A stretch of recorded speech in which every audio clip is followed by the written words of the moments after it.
Du coup, c'est parti. Donc, c'est le débat avec Biomécanique, qui est donc un podcast qui invite des personnalités, parfois d'extrême droite, parfois même de l'extrême droite vraiment la plus brutale, notamment des Alain Soral, des Dieudonné. C'est vraiment un débat contradictoire, sans complaisance, où je suis venu, moi, pour essayer d'amener des idées dans ce principe de bataille culturelle qui m'anime, qui est de dire qu'il faut envahir les espaces de pensée de nos oppositions politiques pour imposer nos idées et essayer de faire exister des contre-discours là où malheureusement il n'y en a plus. Donc on va voir si j'ai réussi ou pas. Je vais te proposer de te présenter, s'il te plaît. De formation, moi je suis un spécialiste de la politique. J'ai un master en anthropologie politique, un master en sciences politiques et j'ai poursuivi jusqu'au doctorat en sciences politiques. Je suis maintenant beaucoup plus orienté sur une forme de journalisme en ligne où je continue à traiter des questions politiques, mais politiques au sens large. Moi je suis beaucoup moins intéressé par la politique des partis que par la politique dans la vie de tous les jours. Ça m'intéresse beaucoup plus de voir comment la politique elle infuse aujourd'hui dans le sport, dans la pop culture, dans tout un peu notre environnement et tout ce qui nous entoure. Qu'est-ce que tu considères comme extrême droite, facho? Quelles sont les valeurs? Qu'est-ce qui est intriqué là-dedans avec des valeurs sportives, des valeurs de dépassement, des valeurs... Ouais, du coup, déjà définir l'extrême droite, en soi, c'est pas si compliqué. Ce qui va en fait définir l'extrême droite et qui va faire la particularité de l'extrême droite dans l'espace politique, et ce qui fait qu'on dit que normalement l'extrême droite sort du politique à la différence de l'extrême gauche ou d'autres groupes qu'on met dans les extrêmes. C'est en fait la déshumanisation d'un groupe au principe de la sécurisation d'un ensemble. Ça, c'est comme ça qu'on définit l'extrême droite. Ça a l'air compliqué, mais ça l'est pas. C'est le principe politique de l'extrême droite, c'est de dire à la population, à un groupe de la population, qu'ils représentent le corps national et que ce corps national est menacé par d'autres groupes qui sont à l'intérieur de la population, qui eux sont des groupes à risque et qu'il faut protéger la population des groupes à risque qui seraient dangereux et qui mettraient en danger la vie de l'ensemble. Donc en fait, c'est une politique qui pense la nation comme un corps, vraiment comme un corps humain. Et ce corps humain, il serait en train d'être attaqué par des espèces de microbes, et ces microbes, il faudrait les éliminer. C'est une pensée qui est fondamentalement déshumanisante, parce que les groupes qu'on désigne comme des microbes, en réalité, ce sont des êtres vivants, ce sont des humains, dont on dit « Ah mais eux, attention, ils n'ont pas leur place dans l'ensemble ». Ça a été, pendant la Seconde Guerre mondiale, les Juifs, par exemple, qui ont été désignés comme étant les ennemis du corps national. Le corps national allemand, puis le corps national français pendant la collaboration. Et donc, on a dit, attention, ces gens-là, pourquoi est-ce qu'on a commis la Shoah? Pourquoi est-ce qu'on a commis un génocide sur les Juifs pendant la Seconde Guerre mondiale? Parce qu'il y avait un discours politique qui alimentait cette idée que les Juifs étaient dangereux, ils étaient violents, qu'ils manipulaient l'opinion publique, qu'ils étaient là pour voler l'argent, pour voler les territoires européens, etc., etc. Il y avait toute une rhétorique antisémite qui nourrissait cette peur de l'autre. Et donc, au principe de la sécurisation de l'ensemble donc des populations allemandes et françaises, on disait les Juifs doivent être déportés, etc., etc. Donc en fait, on construit une... Donc je coupe juste là, mais je voulais laisser un bon morceau de la définition. Je ne veux pas la retravailler dessus, mais je trouve qu'on en fait toujours un pataquès, cette définition de l'extrême droite, comme c'était ultra compliqué, on ne sait pas bien la définir. Le nombre de fois où je vois même des personnes de gauche dire « Ouais, mais c'est dur à définir l'extrême droite », donc c'est extrêmement simple, extrêmement clair. C'est exactement ce que je viens de dire, et ça se raccroche évidemment au fascisme et tout ça. Une représentation politique où on est en permanence en train de désigner un groupe comme étant un groupe dangereux, un groupe à éliminer, à contrôler, etc. Les Juifs pendant la Seconde Guerre mondiale, pour reprendre l'exemple, étaient souvent montrés du doigt comme étant un groupe terroriste, comme étant un groupe violent, comme un groupe dont il fallait absolument se préserver. Donc on voit en fait que l'extrême droite se constitue, et ça, dans toutes ses formes, toujours sur le même principe. On a l'impression que c'est des mouvements extrêmement différents. C'est sûr que si tu prends le Front National, l'Action française, le parti nazi allemand, t'as l'impression que t'as trois formes qui n'ont rien à voir. Les gens vont te dire « Ah mais Marine Le Pen, c'est pas Hitler ». Non, Marine Le Pen, c'est pas Hitler. Mais quel est son principe politique central ? Son principe politique central, c'est de dire « Je vais préserver les Français d'un danger, groupe à risque, les immigrés, groupe à risque, les musulmans, je préserve les Français de ces groupes à risque qui nous attaquent. » Et à ce principe-là, ces groupes-là ne sont plus considérés comme des humains, mais comme une menace. Et pour se défendre de cette menace, je vais mettre en place un certain nombre de mesures qui s'attaquent à d'autres groupes aux humains. Et c'est ça, en fait, l'extrême droite. Donc là, on voit que la définition, il ne s'attendait pas du tout à ça. Et c'est une définition qui a ce mérite-là d'être vraiment fonctionnelle et de pouvoir mettre le Front National et les nazis dans la même case. La nuit des temps, les différentes communautés essayent de s'auto-préserver pour la survie notamment. Les guerres existent depuis que l'homme existe justement. J'aurais tendance à penser que cette idée, alors peut-être pas même de déshumaniser, si aussi dans un sens, parce que le fait de vouloir rester dans son propre groupe, de ne pas faire entrer d'autres personnes, de ne pas faire entrer l'ennemi, tu vois, on dira, que c'est quelque chose qui est très ancré dans notre cerveau, d'un point de vue survie d'une tribu par rapport à une autre, tu vois. Et en fait, je pense que c'est aujourd'hui ce que défendent certains. J'aime beaucoup ceux qui disent il tend le bâton de ouf, il n'aurait jamais dû dire ça face à un anthropologue. J'avoue que quand il est parti sur ce terrain-là, je me suis dit, mais j'étais là, ouais, comme tu dis, Bruce, mais qu'est-ce qu'il raconte? Mais pourquoi tu vas sur ce terrain? C'est littéralement mon métier. C'est un peu bizarre. Ce serait comme aller expliquer la médecine à un médecin. Tu vois. Enfin bon, en même temps, il y en a plein qui le font. Il y a un moment, il y a quand même une base de compétences. J'ai quand même 2-3 notions sur ces sujets. C'est qu'il y a une culture, il y a un savoir-faire hérité, il y a, j'en sais rien, un présent. Et que si on veut garder les valeurs actuelles, c'est marrant parce que ça veut dire que si on veut garder les valeurs actuelles ou les valeurs traditionnelles, il faut éviter de mélanger toutes les cultures. Il faut éviter d'avoir cette espèce de melting pot, de métissage absolu, parce qu'on va diluer. En diluant, on va créer un bordel sans nom. On va perdre l'unification. Et j'ai plissé les yeux. Je me suis regardé dans le retour et j'étais en train de plisser les yeux de la même manière sur le. Mais qu'est-ce qu'il dit? Mais vraiment. Possiblement, on va se retrouver dans une espèce de... si on pousse le bouchon loin, c'est une espèce de mondialisation où plus personne n'appartient à plus personne, plus aucune valeur n'est défendue. C'est un bordel immonde où finalement l'individualisme va être la finalité. Alors je mélange un petit peu tout dans ces idées-là, mais le terme bordel immonde, vous voyez, associé à l'idée d'une culture qui se mélange, moi je trouve ça hyper violent. Vraiment, mais hyper violent. J'ai l'impression que dans le discours qu'on entend sur ça, c'est un petit peu c'est tout ce qui est retranscrit. L'histoire des cultures, telle qu'elle est pensée par l'anthropologie, c'est une histoire des rencontres, des contacts et des mélanges, une histoire des syncrétismes. C'est-à-dire qu'une culture, elle se constitue jamais d'un noyau qui se préserve à l'infini. En réalité, les cultures sont des croisements d'autres cultures qui se constituent par strates. D'ailleurs, c'est Clifford Geertz, un célèbre anthropologue, qui parle en termes de culture de ce qu'il appelle un palimpseste. Alors le palimpseste, c'est une peau de bête à l'époque, je sais plus à quelle époque, qui était utilisée. En gros, on écrivait dessus et ensuite, pour pouvoir réécrire, on grattait la peau et on réécrivait par-dessus, et donc il y avait les restes de l'ancienne écriture, et on faisait ça ainsi de suite à l'infini. Et la culture fonctionne sur ce principe-là. La culture est un empilement. Tu prends la culture française, il n'y a pas un noyau français comme ça qui jaillit, je sais pas, en Auvergne, et puis qui reste et qui se maintient. La réalité, c'est que la France, c'est les Celtes, c'est les Ligures, c'est les Vikings qui arrivent en Normandie, c'est les Romains, c'est les Espagnols, c'est les Maures, c'est un mélange global comme ça, une rencontre en permanence, un brassage qui va construire la diversité et la complexité de la culture française. Et cette représentation de la culture comme un noyau, en fait, c'est une invention du 19e siècle au moment de la création des nationalismes. Les nationalismes vont créer cette impression que la culture serait chevillée au corps du peuple et que le peuple serait un groupe précis qui serait un tel. Mais en fait, c'est jamais le cas. Tu vois, je prenais l'exemple de l'antisémitisme, mais l'antisémitisme se construisait comme ça sur la haine d'un groupe. C'est toujours ça qui me surprend avec les personnalités publiques d'extrême droite, c'est de me rendre compte à quel point ils ont un petit peu construit en grappillant par-ci par-là 2-3 idées, ils se sont construits une représentation des choses, ils se sont jamais vraiment dit, mais tiens, mais les cultures, comment ça marche? Enfin, c'est pas comme s'il existait une discipline scientifique entière dédiée à la question de l'étude des cultures. Et ils se sont jamais dit, mais tiens, qu'est-ce qu'ils en disent ces gens-là? Je vais aller les écouter rapidement ou quoi? C'est perturbant. Enfin, moi, ça me rend presque perplexe de me dire que tu puisses avoir fait 240 podcasts sans jamais avoir pris le temps de te demander si ta pensée, la manière dont tu conçois le monde et les rencontres interculturelles, elle est fondée sur quoi que ce soit, en te disant juste « Ah, j'étais au chiottes, j'ai eu cette idée, et bon, bah voilà, c'est comme ça que ça fonctionne. » C'est vraiment, je sais pas comment dire, c'est des généralités, c'est très étonnant pour moi. Je me dis, mais quand même, à un moment, tu dois bien avoir l'envie de checker ou quoi.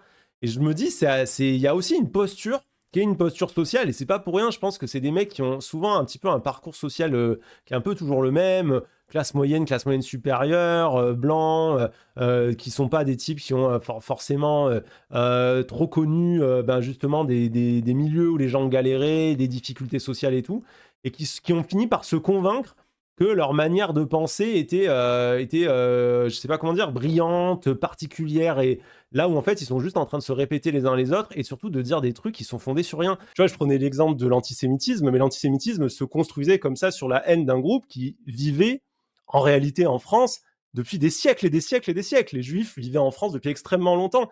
Quel était le problème de leur présence si ce n'est la haine de l'autre, quoi, tu vois? Donc il faut s'enlever un peu cette idée que les nations seraient des noyaux culturels qui devraient être absolument préservés de tout. La seule chose dont on doit préserver notre culture, je pense, c'est la marchandisation de la culture. La chose dont on peut avoir peur, c'est pas que des immigrés arrivent et qu'ils amènent leurs morceaux de culture, parce que ça, c'est toujours arrivé. Il y a eu les Italiens, il y a eu les Espagnols, il y a eu les Polonais, il y a eu les Allemands, il y a toujours eu des gens qui sont arrivés de partout avec des différences culturelles, avec des représentations du monde complexe, et finalement, ça a permis de refaire société. Ce qui doit nous faire peur, c'est plutôt des modèles hégémoniques, comme le modèle américain, qui nous apporte des représentations, des valeurs culturelles, et qui nous les impose, mais qui nous les impose à l'aide en fait d'une communication de masse et qui nous écrase sous des représentations qui ne sont pas les nôtres. Et ça, c'est aujourd'hui quelque chose qu'on vit en partie avec le soft power américain, par le cinéma, par la musique, par ne serait-ce que les réseaux sociaux, ne serait-ce que les normes des réseaux sociaux. La France, on a toujours été le pays des plages où les femmes pouvaient se promener seins nus. Aujourd'hui, on vit avec les règles des réseaux sociaux où si tu vois un bout de téton, alors là, mon Dieu, c'est la fin du monde, il faut censurer, il faut censurer, il faut censurer. C'est pas notre norme culturelle, ça. Ça, c'est la norme d'un pays qui est les États-Unis, qui n'a rien à voir et qui ne se mélange en rien à notre culture, mais qui nous impose par la force des choses, en vendant ces réseaux sociaux, qui nous impose sa manière de penser. C'est un argument que j'ai assez peu entendu, alors que justement cette question de la culture et ce racisme culturel qu'on voit beaucoup, que je dénonçais dans le live au crayon en disant mais on utilise toujours la culture comme un prétexte à une inassimilabilité de certaines populations pour dire ah regardez, eux avec leur culture jamais ils pourront rentrer dans notre modèle, c'est impossible, patati patata, et on prend jamais en compte le fait qu'on est aujourd'hui en train de subir un puritanisme culturel qui n'est absolument lié à même pas à des populations qui sont chez nous, mais simplement à des multinationales qui nous imposent des manières de penser et qui ne sont d'ailleurs même pas forcément celles des Américains, quoi, qui sont un modèle hégémonique creux, vide et impérialiste dont on ne veut pas. Moi, je suis quand même choqué de me dire que là, j'ai un live sur Twitch où j'ai eu des problèmes de strike par rapport à un téton sur une peinture du XVIe siècle.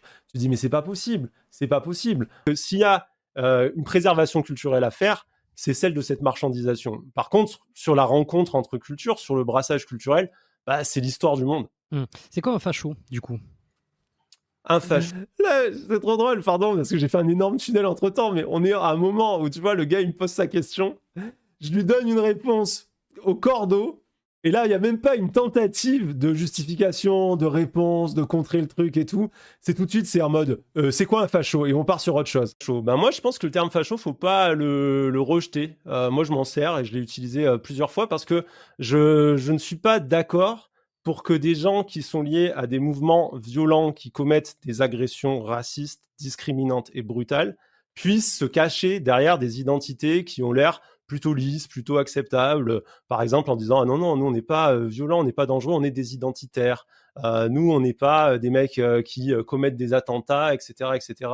Nous, on est, je sais pas, des patriotes. » Mais mais on est capable enfin, moi, je vois la différence entre quelqu'un qui se dit patriote et entre quelqu'un qui commet un meurtre vers un peuple étranger, tu vois. Je veux dire, enfin, je vois la différence. J'ai l'impression que souvent, qu'il y a une espèce de... On regroupe tout. C'est-à-dire que celui qui défendrait, qui a une certaine forme de patriotisme et qui défend des valeurs, va de suite être catégorisé dans ce truc de facho ou d'extrême, et qu'en fait, on met sur cet extrême, on y met énormément de gens qui n'ont rien à foutre là.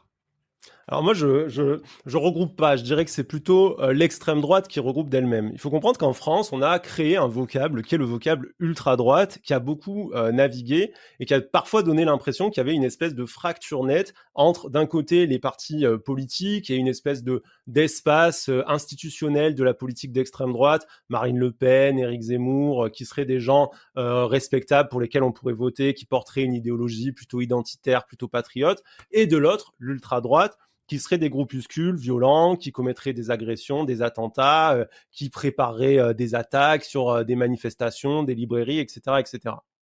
Et en fait, il faut bien comprendre que cette fracture, elle est artificielle et elle n'existe pas. Le terme ultra-droite, il a été créé... Quand même. Non, mais le terme, ça n'existe pas. Le terme ultra... Donc là, vous voyez, le gars, d'habitude, il sort pas de ses gonds. Hein. Il est connu pour ça. Et là, moi, vraiment, à chaque fois que je dis mes trucs, il est en mode, mais c'est pas possible, mais quand même, mais tu peux pas dire ça. Et vraiment, ça vient hyper challenger ses croyances et ses représentations. Hein. L'ultra-droite est fabriquée par les services de renseignement parce que les services de renseignement ne peuvent pas ouvertement enquêter sur un mouvement politique. C'est pour ça qu'ils utilisent le vocable ultra-droite et ultra-gauche. Ils utilisent c'est très binaire, je veux dire. Ouais, non, mais ça participe à la bêtise du monde de binariser les choses. Mais attends. Sachant que tout est nuance. Attends, je vais au bout du truc. Ouais. Je vais au bout du truc. Il veut réduire mon propos. Hein. Il dit ah oui, mais c'est binaire, ça participe à la bêtise du monde. Ah, tu dis que tout le monde est un facho s'il vote extrême droite et tout. Et là, en fait, ce qui est intéressant, c'est que moi, à nouveau, je tiens à la data. Le terme ultra droite, il a été créé par les services de sécurité. C'est un fait. C'est un vocable créé par les services de sécurité qui n'ont pas légalement le droit d'enquêter sur des partis des mouvements politiques, mais qui devaient pouvoir le faire parce que l'extrême droite commettait trop d'attentats et qu'il fallait justement pouvoir enquêter parce qu'il y avait des mecs du Front National qui essayaient de faire des attentats à la bombe contre SOS Racisme, par exemple, ou qui ont tué 2 personnes en 95, etc., etc. Et lui, tout de suite, il me répond non, c'est binaire, mais c'est pas binaire en fait. C'est les faits. Tu peux pas me dire il y a une différence entre le parti et les mecs violents si les mecs violents sont dans le parti. Le vocable ultra-droite est fabriqué par les services de renseignement pour créer une fracture entre les groupes violents et les partis d'extrême droite. Mais il est aussi créé parce qu'il y a une nécessité en réalité d'enquêter sur les partis d'extrême droite, parce qu'il y a une spécificité de l'extrême droite. L'extrême droite est le seul mouvement politique français qui possède à la fois des partis qui se présentent aux élections et des groupes qui commettent des attentats. Et il n'y a pas de séparation entre les deux. C'est ça qui est compliqué, c'est ça que les gens ne veulent pas comprendre. Je dis pas Marine Le Pen et son parti, le Front National puis le Rassemblement National, sont des fachos parce que je me positionne du côté de la pudeur morale. Je dis ça parce que il y a Claude Sinquet. Claude Sinquet qui est cet élu du Front National qui attaque la mosquée de Bayonne et qui blesse grièvement 2 hommes à l'arme à feu. Ça, c'était en 2018. Il y a Stéphane Ravenna. Il y a Sébastien Dudognon, par exemple. Sébastien Dudognon, il a été arrêté avec un groupuscule qui se faisait appeler Honneur et Nation, qui préparait des attaques à la bombe. À un moment donné, en fait, il y a un problème qui est de créer comme ça une séparation en permanence entre deux choses qui ne sont pas séparées. Moi, je veux bien l'idée de « Ah, mais il faut parler avec tout le monde, tout ça, etc. » D'accord, mais on repositionne les gens pour ce qu'ils sont. Si on rappelle qu'il y a une réalité du Front National qui est que c'est un parti, le seul parti français qui est directement impliqué dans des attentats, des attaques violentes et meurtrières au principe du racisme, vous pouvez dire ce que vous voulez sur le Front National, moi ça me va, appelez-les comme vous voulez. Mais j'ai besoin en fait d'utiliser le vocable facho aujourd'hui parce qu'en fait c'est la seule manière de rappeler aux gens que ces gens sont dangereux. Ces gens sont dangereux, ce n'est pas un parti comme les autres. Il n'y a pas d'autres partis dont des membres commettent des attentats avec une telle régularité, une telle fréquence. Il n'y a même pas d'autres partis dont les membres commettent des attentats. C'est ce qui rend le Front National dangereux et inquiétant aujourd'hui. Le raisonnement a ses limites parce que c'est pas parce qu'une partie des gens d'un grand groupe commet des atrocités qu'il faut enfin je sais pas, on l'a dit pendant des années et je pense que c'est tout à fait logique. C'est pas parce que des intégristes islamistes vont poser des bombes qu'il faut catégoriser l'ensemble de la population musulmane comme des tueurs et des participants aux tueries, tu vois. Et donc à un moment donné, si tu veux, les gens peuvent se renvoyer la balle d'un côté et de l'autre avec ces raisonnements, je trouve. C'est pas parce que des djihadistes vont commettre un attentat que tous les musulmans sont terroristes. On est absolument 100% d'accord avec ça. Et d'ailleurs, la stigmatisation des musulmans au principe du djihadisme, c'est toujours quelque chose que j'ai trouvé extrêmement problématique. Il faut bien se rendre compte que l'islam dans son ensemble, l'islam dans son ensemble ne promeut pas la violence, le djihadisme et les attentats. Ça va être des courants extrêmement précis qui vont être repris par des groupuscules. Par contre, l'intégralité des membres d'Al-Qaïda ne commettent pas des attentats, c'est un fait. Mais pourtant, tous les membres d'Al-Qaïda sont des terroristes. Et c'est ça la nuance. La nuance, c'est de dire qu'aujourd'hui, le Front National, est-ce que c'est l'islam ou est-ce que c'est Al-Qaïda, si tu veux, dans la représentation? Est-ce que c'est un parti dont l'idéologie est fondée sur le racisme et la discrimination, dont les membres commettent des agressions et des actes de violence au principe du racisme et de la discrimination? Oui et oui. Donc dans ce cas-là, le lien de causalité, il est évident. Et pour moi, il faut le tracer. Il faut dire, voilà, il y a ce problème-là et c'est un problème central. Et moi, je suis très gêné de voir sur les réseaux que quand on met les gens face à cette violence de leur propre parti politique, j'ai des gens qui disent, ah mais non, c'est pas vrai. Jamais, c'est pas vrai. Ok. C'est des actes de violence qui sont arrivés. Il faut les prendre en compte. Et si vous les niez, ça veut dire que vous niez la réalité de la violence du parti que vous défendez. Et ça, c'est vraiment une question que je me pose dans les débats publics à chaque fois qu'il y a une élection, une échéance électorale. Pourquoi on rappelle si peu les liens du Rassemblement national avec le terrorisme? On devrait leur en parler H24. Quelqu'un qui est patriote et qui aurait, par exemple, des idées conservatrices n'est pas responsable ou ne participe pas à ceux qui commettent des crimes racistes. Souvent en contact avec des gens sur le podcast ou des fois quand j'ai des appels ou pas forcément des invités que j'ai eus qui sont d'une certaine manière victimes un peu de cette idée, de cette catégorisation qui, parce qu'à un moment donné ils ont soit travaillé avec quelqu'un ou qu'ils ont été amis avec quelqu'un ou qu'ils ont dit un propos qui était un conservateur ou qui vivait dans un tel pays, quoi que ce soit, qui était de suite catégorisé justement dans une catégorie qui les discréditait comme si c'était les pires salauds du monde. Alors qu'il n'y a aucun lien. Tu vas m'expliquer en quoi Benoît Saint-Denis serait un facho d'extrême droite, raciste et tout ce qu'on veut. Donc vous voyez là les circonvolutions du discours, hein, parce qu'on était vraiment sur un autre sujet et d'un coup, bon, ça se passe pas comme prévu. Donc je vais te ramener à un truc où je me sens plus à l'aise. On va commencer à parler de Benoît Saint-Denis, donc qui est champion de MMA français, qui est souvent associé à l'extrême droite. Et à un moment donné, mais quel est le lien? Est-ce que c'est pas une solution de facilité de tous ceux qui ont un pied dans une certaine tradition ou une certaine vision, sans avoir de la haine, sans avoir des trucs de suite mis là-dedans? Et en fait, qu'est-ce que c'est que cette mascarade? Est-ce que tu vois? Alors, je te laisse me dire. Ouais. Alors bon, déjà sur BSD, moi j'ai fait 2 vidéos sur lui et dans aucune des 2 vidéos, j'ai dit qu'il était fasciste ou raciste. Moi, j'ai dit, première vidéo, que je me posais la question pour savoir s'il s'était fait instrumentaliser par des marques d'extrême droite. Parce que je voyais des marques, notamment la marque Kalos, par exemple, qui est une marque dont les fondateurs ont reconnu leur volonté d'être les financiers d'influenceurs de la sphère incel, de la sphère d'extrême droite la plus violente et la plus radicale. Ils l'ont dit en interview que ce qu'ils veulent, c'est soutenir des Thaïs Descuffon, des Papacito, que c'est pour ça qu'ils font ce qu'ils font. Donc, je posais la question de est-ce que Benoît Saint-Denis se rend compte que son image de militaire, elle est utilisée par cette marque pour promouvoir une idéologie qui n'est peut-être pas la sienne, justement. Parce que lui-même, il avait pris la parole, d'ailleurs, c'est sa femme qui avait pris la parole, je crois que c'était dans Libération, pour dire qu'il voulait pas être associé à cette extrême droite-là. Donc moi, j'avais dit, est-ce que c'est le gars qui se fait avoir? Est-ce qu'il se fait manipuler? Je connais assez bien le milieu du sport professionnel pour être en contact avec de nombreux boxeurs pros et avoir moi-même fait partie de camps de boxeurs pro, donc je sais à quel point c'est compliqué au niveau des finances. J'imagine bien que parfois ils prennent les sponsors qu'ils peuvent, mais attention aussi à pas se faire enfermer dans une niche particulière.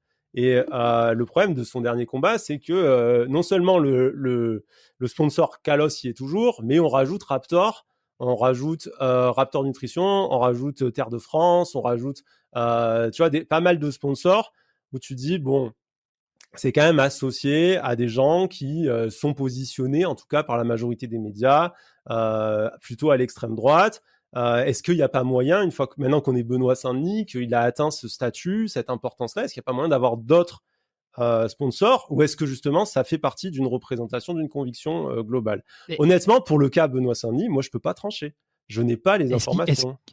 Est-ce qu'il peut, enfin c'est une question, est-ce qu'il peut aussi faire ce qu'il veut en termes de sponsor, de ce qu'il lui, avec ses affinités? On va pas laisser à une personnalité publique qui vend à son public par ses sponsorings, c'est ça un sponsor, hein. Vous êtes en train de vendre une marque à votre public, aux gens qui adhèrent à votre personnalité, à ce que vous faites et tout. Donc déjà, en soi, il y a un principe qui pourrait être considéré comme problématique, hein, mais en plus de ça, si tu leur vends des trucs d'extrême droite, en fait, tu es en train de vendre l'extrême droite à ton public.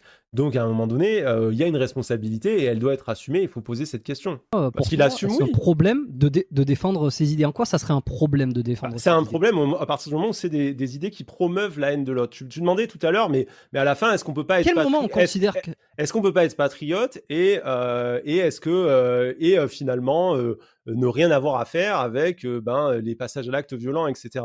Mais c'est quand même un étrange hasard qu'il y ait autant de passages à l'acte, autant d'attentats, autant de violences qui soient en permanence commis par des groupes d'extrême droite. C'est quand même pas pour rien que ces violences sont toujours commises envers les mêmes groupes et de la même manière.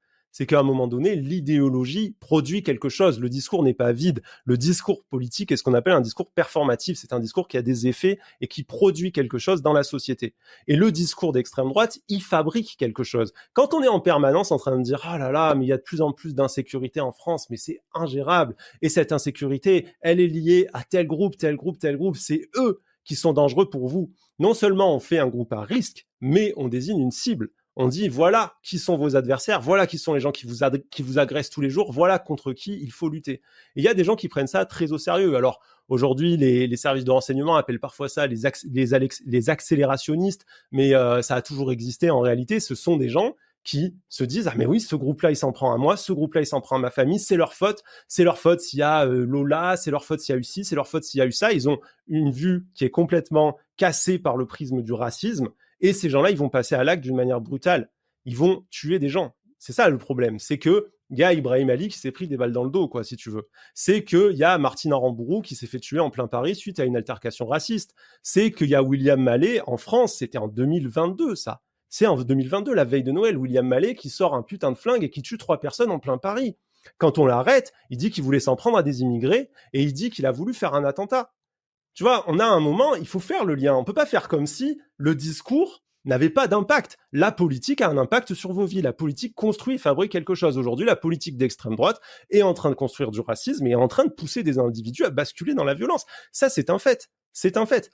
Un William Mallet, un Loïc Lepriol, un Claude Sinquet, c'est des gens qui sont complètement mindfuckés par la pensée d'extrême droite. C'est pas parce qu'il y a une extrémité de gens qui ont pété des câbles et qui ont complètement perdu leur discernement et qui vont dans la haine de l'autre qu'il faut condamner tout le groupe qui essaye de défendre des valeurs ou qui essaie d'avoir des idées réfléchies. En fait, moi, je pense que si demain, tu as un parti politique qui dit les chats jaunes sont les responsables des problèmes qu'on a dans la société, et que demain, tu as des types qui commencent à pendre les chats jaunes, je pense qu'il y aura un lien de corrélation.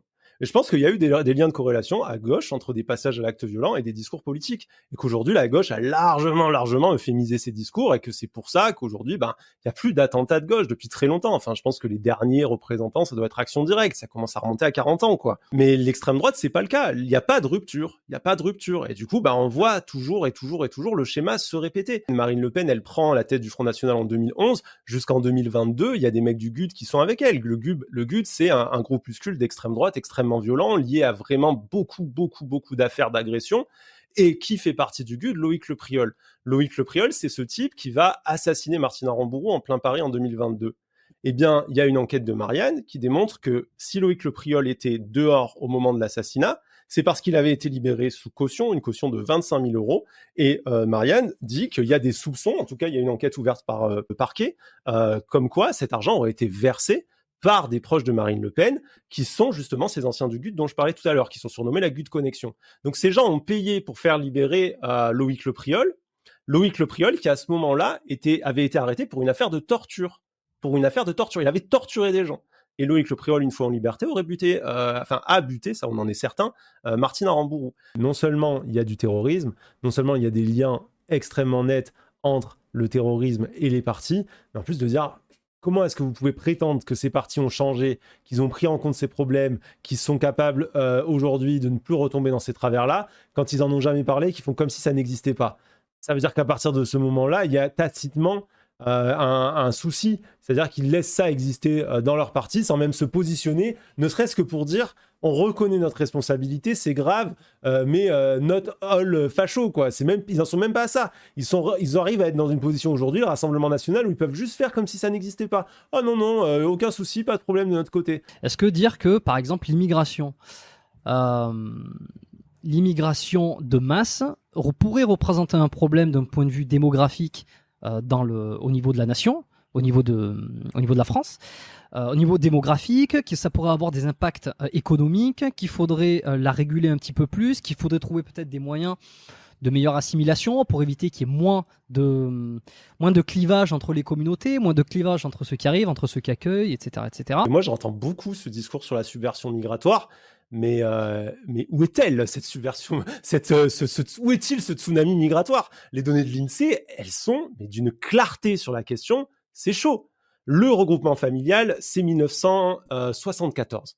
En 1974, Jacques Chirac, Premier ministre à l'époque, dit écoutez, aux immigrés qui sont travailleurs en France, vous pouvez faire venir votre famille, vos enfants, et ne plus être simplement des travailleurs malléables qui sacrifient leur vie à reconstruire la France sans pouvoir espérer être des citoyens à part entière. Vous avez le droit, vous aussi, à avoir une vie, et je trouve ça absolument normal. C'est le moindre des respects que peut avoir une nation pour des gens qui vont construire ses maisons, construire ses routes, construire l'intégralité de ses infrastructures et dédier leur vie à ça. En 75, l'immigration, après la première vague du regroupement familial, qui est énorme, c'est 7,4%. C'est les données de l'INSEE, 7,4%. Pendant des années et des années, les années qui vont suivre, cette immigration, elle va rarement dépasser les 7,8 ou les 7,9%. En 2021, cette immigration, c'est 10%. C'est une proportion où la population d'immigrés, elle est tellement minoritaire. Depuis 75 ans, les chiffres sont stables et restent extrêmement minoritaires. Donc à un moment donné, je pense qu'il faut un petit peu se calmer sur ces questions-là et se demander, est-ce qu'il y a réellement un problème avec l'immigration, ou est-ce qu'on est en train de m'agiter un faux problème à droite pour pas que je regarde les vrais problèmes à gauche? C'est-à-dire qu'aujourd'hui, on est dans une période d'inflation. C'est quoi les vrais problèmes? On est dans une période d'inflation, mais énorme.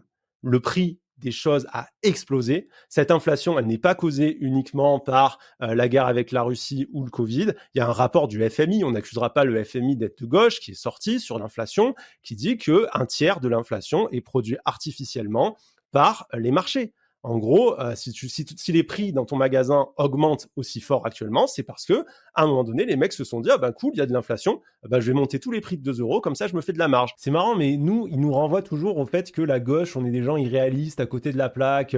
Ouais, vous savez pas de quoi vous parlez, vous vivez au pays des bisounours, regardez un peu la réalité et tout. Et nous, justement, je pense que il y a un peu un jeu de miroir à faire, à leur renvoyer ce côté. Mais les types, les gars, vous planez dans des fantasmes, on vous agite des peurs, on est en train de vous dire n'importe quoi, et vous marchez comme ça joyeusement. Par exemple, l'immigration aujourd'hui qui arrive illégalement en Europe, on a tout de suite une image d'une immigration très masculine, composée que d'hommes jeunes qui seraient là pour passer les frontières. On a souvent ces images de groupes d'hommes qui sont en train de franchir des grillages, etc. Mais quand tu regardes les stats, 51% de cette immigration, c'est des femmes. Tu te rends compte qu'un tiers de cette immigration, c'est des enfants. Et tout ça, en fait, les gens ne le savent pas. Donc, ils se construisent dans leur tête un monstre qui n'a rien à voir avec la réalité des choses. Il faut refuser en fait de rentrer dans le débat de s'il y avait ci, s'il y avait ça, machin, et prendre déjà, mais qu'est-ce qu'il y a concrètement et sur quoi est-ce que vous êtes en train de vous exciter depuis le départ? Sur rien, sur du vent, tout simplement parce que vous êtes des gros racistes. Tu dis que t'as pas mal voyagé, moi aussi.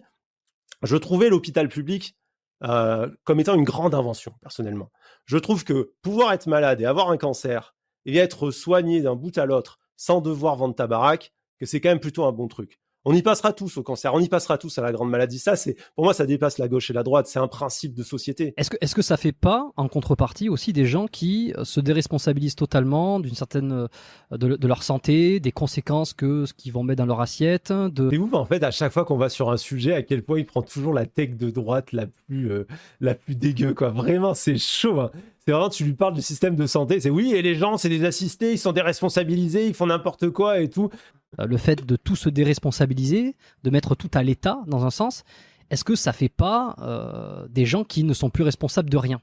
Je sais pas si t'as vu ce que bouffent les Américains, ils ont un système de santé privé, mais mon Dieu, l'alimentation là-bas, c'est un enfer. Moi, juste, voilà, ce que je voulais dire, c'est que je pense qu'aujourd'hui, il y a un vrai problème, c'est qu'on est en train d'un côté, en fait, les gens s'appauvrissent de plus en plus et s'appauvrissent pas. C'est pas la foudre qui nous tombe dessus, quoi. C'est des choix délibérés. Par exemple, il y a un choix politique délibéré qui est fait actuellement, qui est de ne pas stopper cette inflation artificielle, qui est de ne pas taper sur les mains des marchés en leur disant « Oh, ça va ». vous allez créer une crise mondiale. Parce que c'est ça qui se passe, parce que l'inflation, si on a aussi peur de l'inflation, c'est que ça crée des crises monétaires globales. Donc il faut faire attention à ça. Il y a personne qui va taper sur les doigts du marché en leur disant vous faites de la merde. On a déjà vécu ça pendant les subprimes. Si on laisse faire le marché n'importe quoi, le marché fait n'importe quoi. Le marché fait n'importe quoi. Et donc du coup, pendant qu'on nous agite comme ça la peur migratoire, j'ai dit les chiffres tout à l'heure. Peur de quoi ? Peur de quoi ? 10%. Mais les gars, c'est normal, une immigration de 10%, c'est souhaitable.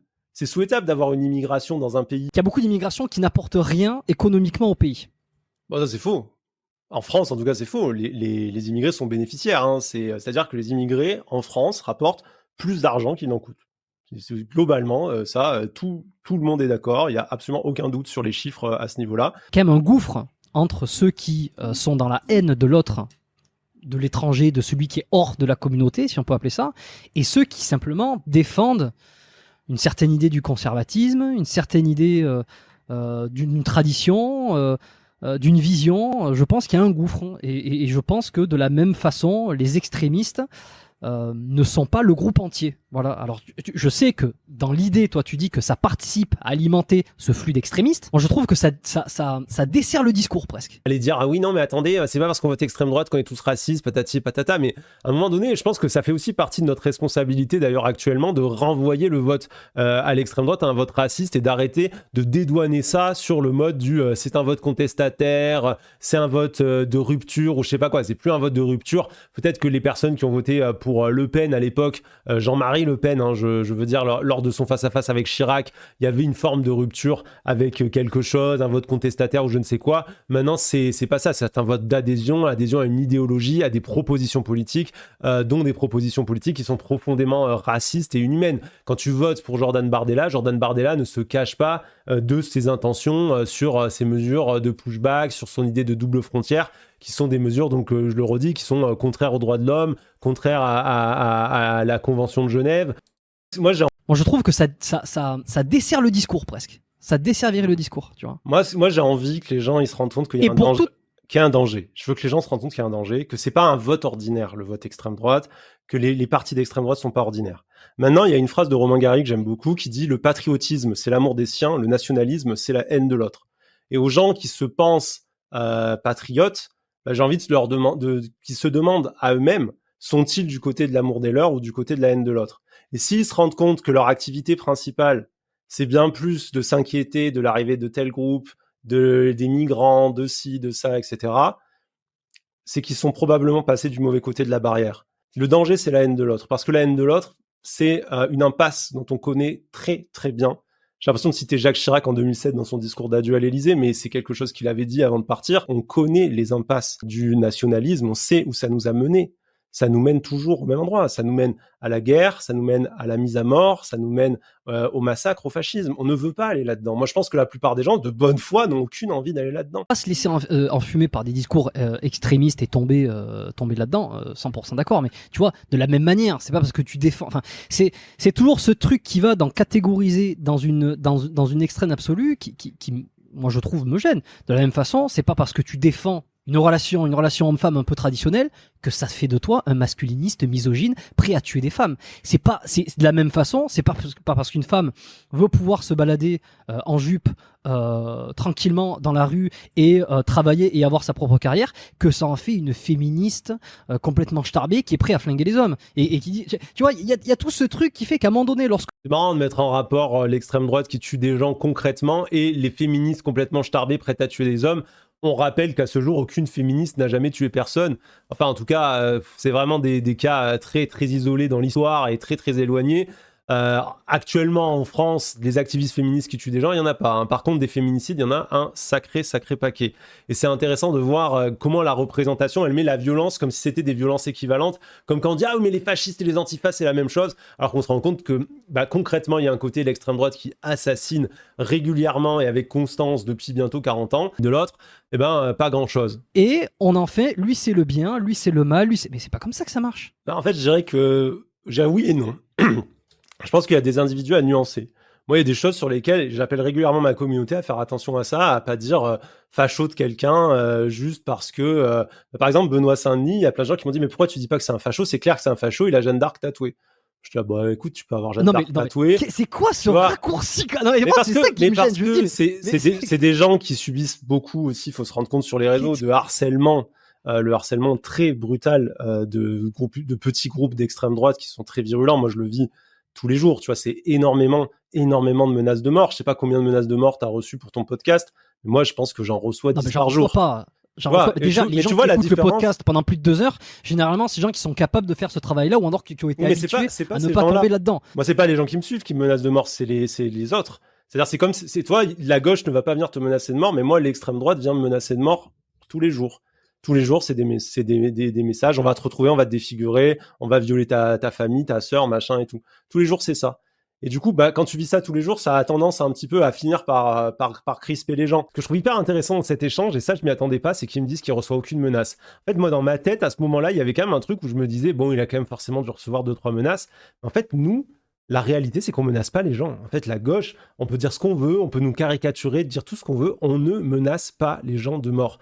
Et là, il y a une énorme différence. Il peut sortir tout le discours qu'il veut sur « Ah oui, mais l'extrême droite, c'est caricatural, patati patata ». La réalité, c'est que moi, je reçois 10 menaces de mort par jour et encore, je suis sympa. Et en face, on a des mecs comme lui qui peuvent inviter Soral, Dieudonné, Thibaut InShape, des Orsou Corsou, etc., etc., et ne jamais recevoir une seule menace. Et tant mieux. Mais ça dit juste de quel côté est la véritable cancel culture, de quel côté est la véritable brutalité. Bah, de la leur, c'est tout. Et d'ailleurs, dans les commentaires, il dit « Ah, moi, j'ai une communauté qui est intelligente, qui est capable de ne pas insulter, qui est capable d'être à l'écoute et tout. » Bah, allez lire les commentaires de sa communauté me concernant et pas de la mienne qui est venue backup derrière. C'est que des messages d'insultes, c'est des messages d'injures, c'est des messages qui essayent de m'humilier. Tu vois, tu dis l'important c'est d'aller voir les autres, et moi c'est exactement comme ça que j'ai pensé mon travail. Quand j'ai mené mon enquête sur les survivalistes pendant 4 ans, j'ai écrit un bouquin, là il est derrière moi, où je suis allé vraiment dans les mouvements survivalistes. C'est parce que je suis pas parti avec un a priori, c'est ce que je raconte dans le bouquin. Moi, je voulais rencontrer ces gens-là. Je voulais comprendre ce qu'ils faisaient, je voulais comprendre pourquoi ils le faisaient. Donc je suis allé les rencontrer, je suis allé les écouter.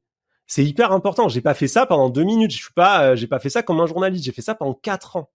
4 ans d'enquête. 4 ans de stage, 4 ans d'interview, 4 ans de rencontres. En 4 ans, il y a aussi des gens, tu t'attaches à eux. Tu as vraiment une vraie relation avec eux.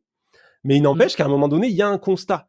Et le constat, il est que, dans l'idéologie survivaliste, à un moment donné, il y a un biais qui amène les gens à plonger dans la violence. Et ça, c'est ce que je raconte dans le bouquin, mais je le raconte avec des exemples très précis. Enfin, moi, je finis avec un flingue sur la tête, je finis dans des stages aux États-Unis où on se fait kidnapper, on se fait torturer. Mais genre torturer, du waterboarding, quoi, tu vois, des trucs comme ça. Et en fait, cette dérive-là, j'en raconte la mécanique, en expliquant que les gens gentils, la petite dame qui aime bien le tricot, les pulls en point mousse, qui veut sa petite maison autonome et qui a pas l'air du tout agressive, que je rencontre au début, quand je la retrouve 4 ans plus tard, elle a des vides blindés sur sa maison et elle a un fusil. Parce que, en fait, la dérive, elle est là, tu vois, oui. C'est ça le glissement. C'est ce que j'appelle la brutalisation. C'est quand on est dans un certain système d'idées, on se voit pas basculer. On a de plus en plus peur, on est de plus en plus entouré par des gens qui sont dans la violence, qui nous désensibilisent nous-mêmes de la violence. Ils nous parlent tout le temps de la guerre civile qui va arriver, c'est inévitable, il va y avoir des pillages, il va y avoir des massacres, tu dois être prêt, tu dois t'entraîner, est-ce que t'es allé au tir, combien de balles t'as, mais t'as que ça, patati patata. Et à la fin, tu t'en es pas rendu compte, mais t'es devenu, en fait, le mec que tu voulais pas être. T'es devenu le type avec le fusil qui est en train de se préparer à assassiner des gens pour préparer la guerre civile. J'apprécie qu'il ait clippé ce moment-là, juste sans mettre de contradiction, juste en laissant présenter mon sujet, mon terrain et comment je l'avais vécu par rapport au survivalisme. Je trouvais ça cool parce que, dans un sens, c'est ma parole. Et vraiment, voilà, il a laissé à sa communauté le soin d'y réagir. Pour anticiper ces glissements-là, qu'il faut arriver très en amont. Et quand on voit une personnalité où il y a clairement un problème, dire attention. Oui, pour la nuance sur un Benoît Saint-Denis. Non, pour la nuance sur un Baptiste Marchais. Il n'y a pas besoin de nuance. Il n'y a pas à nuancer une personnalité qui a milité au JNR et qui frappe une femme. Il n'y a pas besoin de nuance. Pour moi, les faits sont là. Après, derrière, vous vous démerdez. Mais ce qui est là est là. C'est la différence pour moi entre Benoît Saint-Denis et Orsou Corsou, Maxime Bellamy, que je crois que tu as invité aussi dans le podcast. Qui sera sorti, oui, l'épisode sera sorti. Et lui, pour le coup, dément totalement toutes ces accusations qui, pour lui, sont, je parle à travers lui, sont sorties de nulle part. Et en fait, il n'y a rien. Ça sort de nulle part parce que il a été dans un groupe où de hooligans où certaines personnes étaient peut-être avaient des idées nazies, et lui n'a jamais fait la promotion d'idées nazies, n'a jamais fait quoi que ce soit. et il est tombé dans ce truc-là. C'est son discours. Et il prend la défense d'un mec qui est nazi, qui a été accusé d'appartenir à la mouvance nazie, donc Maxime Bellamy, Orsou Corsou, qu'il a invité dans son podcast, à qui il donne la parole. Et moi, je trouve que ce que ça souligne aussi, c'est aussi peut-être le problème d'avoir aujourd'hui énormément d'espace de parole, d'espace de construction, en tout cas médiatique, avec les réseaux sociaux, où on a des gens qui sont pas du tout formés à la question de la responsabilité médiatique. Et ça vaut pour lui, mais ça vaut aussi, par exemple, pour un mec comme Thibaut InShape. À savoir que c'est des gens qui, finalement, vont agir en ayant l'impression de neutralité, mais qui est en fait une impression personnelle de neutralité. Ils se demandent pas comment est-ce qu'ils construisent professionnellement cette neutralité. Ils se disent juste « Ah, mais moi, je suis neutre !» Moi, dans la vie, je suis neutre. Alors attention, je ne prends parti pour personne, sans se rendre compte qu'ils arrivent avec leurs préjugés, leur vision du monde, et ça nous fait un Thibaut InShape qui a des discours transphobes ou xénophobes, et ça nous fait une émission biomécanique où la moitié des invités sont des antisémites condamnés ou des néo-nazis ou des trucs comme ça. Donc, il est tombé dans un groupe de nazis mort de rire. Ouais, non, mais c'est un peu ça, ouais. Et du coup, voilà, c'est assez intéressant de voir en fait que aussi cette absence de travail critique fait que quand Maxime Bellamy Orsou Corsou vient dans biomécanique, il y a le gars de biomécanique qui se dit à aucun moment je vais faire un petit travail d'enquête au départ. Merci Chamou, merci beaucoup pour le sub. Il se dit jamais je vais faire un petit travail d'enquête au départ pour vérifier les infos et le confronter aux informations et qu'il soit amené à se justifier. Et du coup, il lui pose pas de questions. Donc évidemment, le gars, il arrive, il dit « Ah ouais, non, moi je suis un bon gars. » Et lui, il m'a dit qu'il était un bon gars, donc c'est forcément un bon gars. C'est trop facile. C'est beaucoup trop facile. Et d'ailleurs, je vais le dire honnêtement, moi, Maxime Bellamy, je l'ai eu au téléphone, moi, avant, à Maxime, et je lui dis « Voilà, ton parcours est intéressant sur plein de points, je trouve que j'aimerais beaucoup te recevoir sur le podcast parce que j'ai énormément de questions sur ton passé de hooligan, sur ton activité au KOTS aussi, au Free Fight, tout ça. Je trouve ça, j'ai envie d'en savoir plus. Je suis curieux. Par contre, j'aimerais bien qu'on s'appelle. J'ai besoin d'être certain de 2-3 petites choses avant. Donc on a discuté au téléphone. Je dis voilà, j'ai quand même envie d'être sûr que ce dont on t'accuse, Maxime. Notamment le Street Press et puis Libération. Mathieu Mollard, qui est un bon journaliste, Mathieu Mollard, qui a sorti pas mal de grosses enquêtes sur juste pour situer que c'est pas un blog à la va-vite, quoi. C'est une enquête de Mathieu Mollard pour Street Press, qui est quand même un journaliste solide, dont le travail n'a pas jusque-là été démenti sur beaucoup de questions. On verra sur Maxime Bellamy, mais eh ben, voilà. Justement, voilà, il y a eu ces trucs qui sont sortis, il y a Libération qui a repris. Qu'est-ce qui est vrai là-dedans? Est-ce que t'as promis... Donc là, en gros, j'explique pour les gens qui n'ont pas tout suivi. En gros, on parle pas de moi, là. Il parle d'un gars qui s'appelle Maxime Bellamy, surnommé Orsou Corsou, qui est un combattant de MMA, qui a été accusé par Street Press d'être néo-nazi, preuve à l'appui. Et du coup, c'est pour ça que je rappelle que Street Press, c'est sérieux et c'est solide, pour bien montrer que c'est pas des accusations en l'air. En gros, il est en mode, moi je lui disais, attention, je veux vérifier que t'es pas problématique, je veux pas inviter n'importe qui sur le podcast. Et c'est assez drôle parce qu'en vrai, si tu mets ça en perspective des invités qu'il a eu, il a genre invité Alain Soral. Alain Soral, il est multi-condamné pour des propos négationnistes. C'est-à-dire, pourquoi ça te dérange pas d'inviter ce mec? Mais Maxime Bellamy, attention, je l'ai quand même appelé pour savoir. Mais il m'a dit, je lui ai dit, Maxime, t'es un nazi? Il m'a dit non. Alors c'était bon. On me rappelle la vidéo d'Usul sur le réseau Atlas où il parle des journalistes d'aujourd'hui qui sont là et qui vont voir les mecs du Rassemblement National et qui leur disent vous êtes racistes? Et les gars du Rassemblement National disent non. Et puis ils sont là, voilà, ils sont pas racistes. On leur a posé la question, c'est bon, c'est réglé. Voilà, il faut faire un peu plus que ça. Est-ce que t'as dit? Est-ce qu'il y a des choses que tu regrettes? Est-ce que, voilà, j'ai envie de savoir ça avant de t'inviter, soit pour qu'on en parle, soit pour que je me dise, je suis pas trop chaud pour mettre en avant, j'ai pas envie de mettre en avant des idées qui me semblent trop nauséabondes non plus, qui me semblent nauséabondes tout court, qui sont dans la haine, qui sont dans le manque de réflexion. Il s'est trouvé qu'il m'a expliqué qu'il n'avait jamais rien à faire avec ces histoires-là. Et donc on a fait l'épisode ensemble et je lui dis bon voilà, ce qu'on va faire quand même, c'est que pendant la première partie de l'épisode, on va revenir sur tout ça. Lorsqu'on a fait l'épisode, j'ai voulu pendant 1 heure, ou je sais plus combien de temps ça a duré, 1 heure, on a tourné autour de ces sujets-là, sur les accusations, sur ce qu'il avait fait ou pas. Bon, lui, il se défend que non. Est-ce qu'il n'y a pas un problème? J'ai une première question. Est-ce qu'il a parlé de son tatouage? Je sais plus s'il a parlé de son tatouage. On verra s'il en a parlé. Le truc surtout. Je trouve amusant que le mec dise n'avoir aucun lien avec des sphères suprémacistes ou néo-nazis quand on sait que sur le ventre, ici, facile à vérifier sur toutes les vidéos qu'il a fait, par exemple la vidéo qu'il a fait à Karaté Bushido, il a tatoué « Too white for you ». Trop blanc pour toi. Trop blanc pour toi. Trop blanc pour toi, c'est une phrase qui est utilisée dans la sphère suprémaciste néo-nazie française, et plus spécifiquement dans la sphère néo-nazie française liée au MMA. Il y a en France un mouvement qui est en train de s'implanter qui s'appelle les Active Clubs, qui vient des États-Unis. Les Active Clubs, c'est des groupes de mecs qui sont des néo-nazis, vraiment pas d'extrême droite, qui sont des néo-nazis, qui fondent des petits clubs de MMA pour essayer de recruter des jeunes en cachant l'identité politique de leur mouvement. C'est quelque chose qui a été théorisé aux États-Unis, qui est mis en place depuis maintenant 2-3 ans et qui est en train de prendre plutôt pas mal, qui a été fondé par un activiste d'extrême droite qui est aujourd'hui en prison parce qu'il a lancé une émeute qui a conduit au meurtre d'une jeune femme. Et ces Active Clubs néo-nazis, en France, ils ont un leader qui organise des combats de MMA réservés aux blancs. Je renvoie les gens s'ils veulent toutes les sources, tous les noms, etc. J'ai fait une vidéo sur les Active Clubs qui est sur ma page Instagram. Allez y jeter un œil, allez lire. Il y a les noms des gens, il y a les dates, il y a tout ce que vous voulez. Comme ça, vous pouvez tout vérifier, c'est sourcé et tout. Le truc des Active Clubs, c'est qu'aujourd'hui, c'est en train de s'installer. Et le fondateur aujourd'hui du mouvement Active Club, le leader du mouvement Active Club français, il a une marque de vêtements où il vend des affaires, notamment des gants de MMA, des choses comme ça, qui s'appelle comment? To Wait For You. To Wait For You, trop blanc pour toi. Trop blanc pour toi, de toute façon, qu'est-ce que ça peut bien vouloir signifier? On se pose la question, on aimerait savoir. Donc moi, que le type dise « Ah, mais j'ai rien à voir avec ça, non, moi, alors là, vraiment, bon, bah, il expliquera sans doute son tatouage, j'imagine qu'il trouvera comme ça des grands virages à faire, ça, pourquoi pas? Il y a aussi à poser la question, il a fait un salut de Kounen sur des photos, les photos ont été mises en avant par Street Press. Le salut de Kounen est interdit en Allemagne parce que c'est une représentation du salut nazi. Je vais pas le faire là.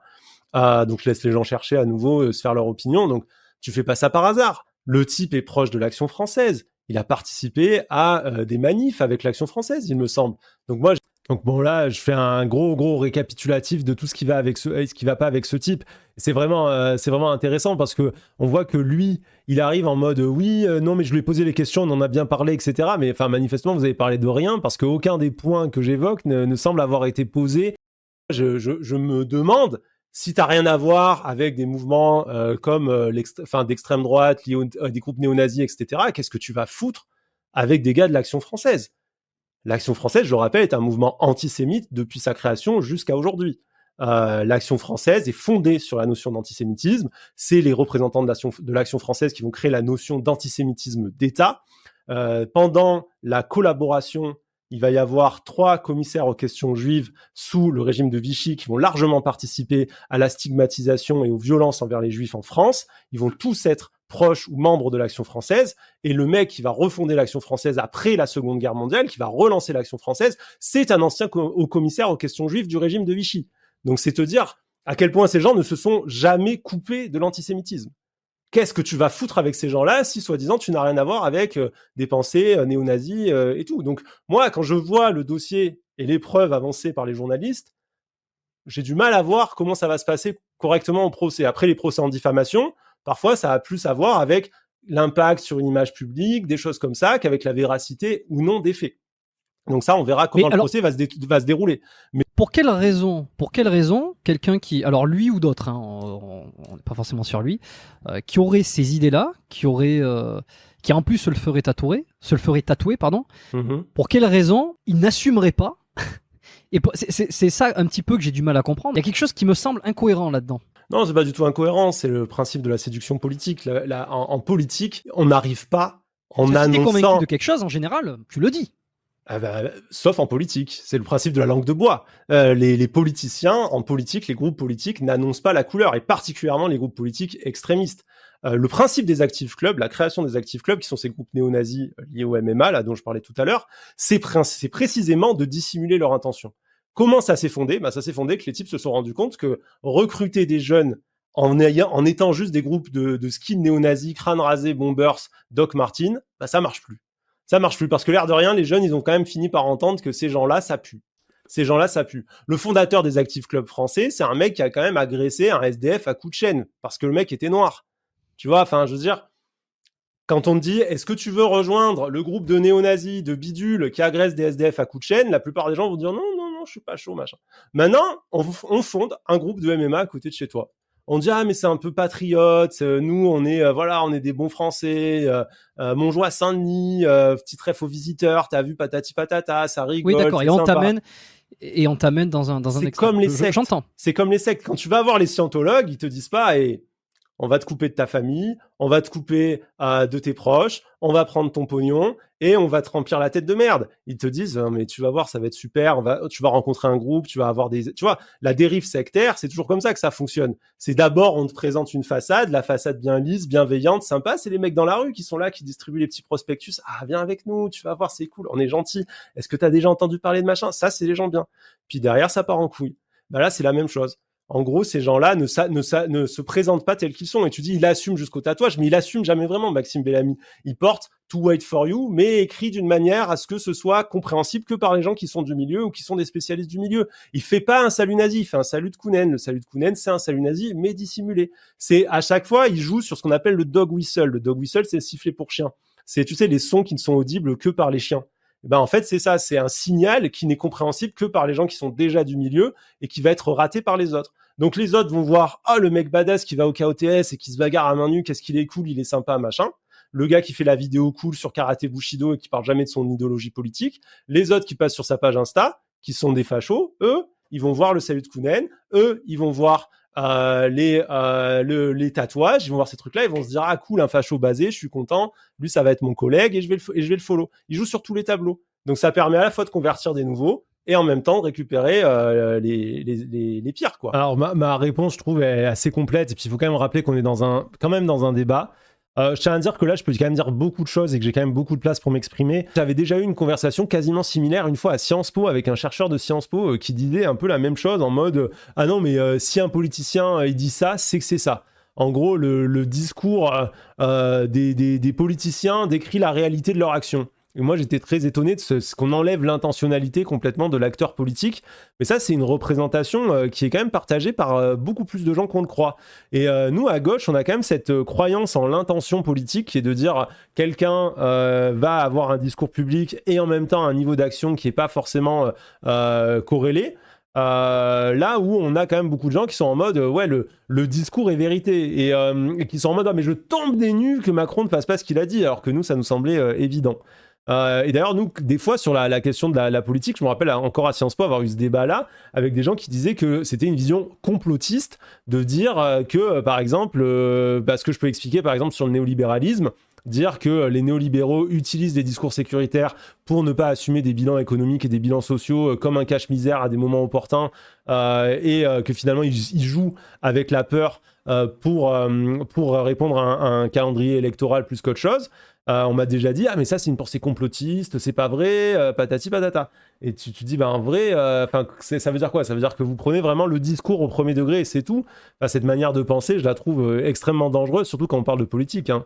Là où je te rejoins quand même, dans un certain sens, c'est vrai que c'est sur l'enrôlement, tu vois, c'est des sujets qui sont intéressants, moi qui me passionnent d'une certaine façon, et surtout j'ai reçu, alors peut-être que tu connais, l'ancien skinhead qui est aujourd'hui reconverti moine hindouiste, William Deligny, qui normalement sera l'épisode 236 qui sera sorti, qui est quelqu'un qui était justement néo-nazi dans les années 80-90, qui s'est fait enrôler dans la haine, comme ça, la haine de l'autre, la haine de tout, hein. Et d'ailleurs, il explique bien dans le podcast, il explique vachement bien dans les endroits où il passe, et que à un moment donné, il en est revenu, il a fait cette bascule. Et moi, ce qui m'intéressait, c'est comment il a réussi à se sortir de cette haine permanente, de cette ultra-violence, parce qu'il était dans l'ultra-violence.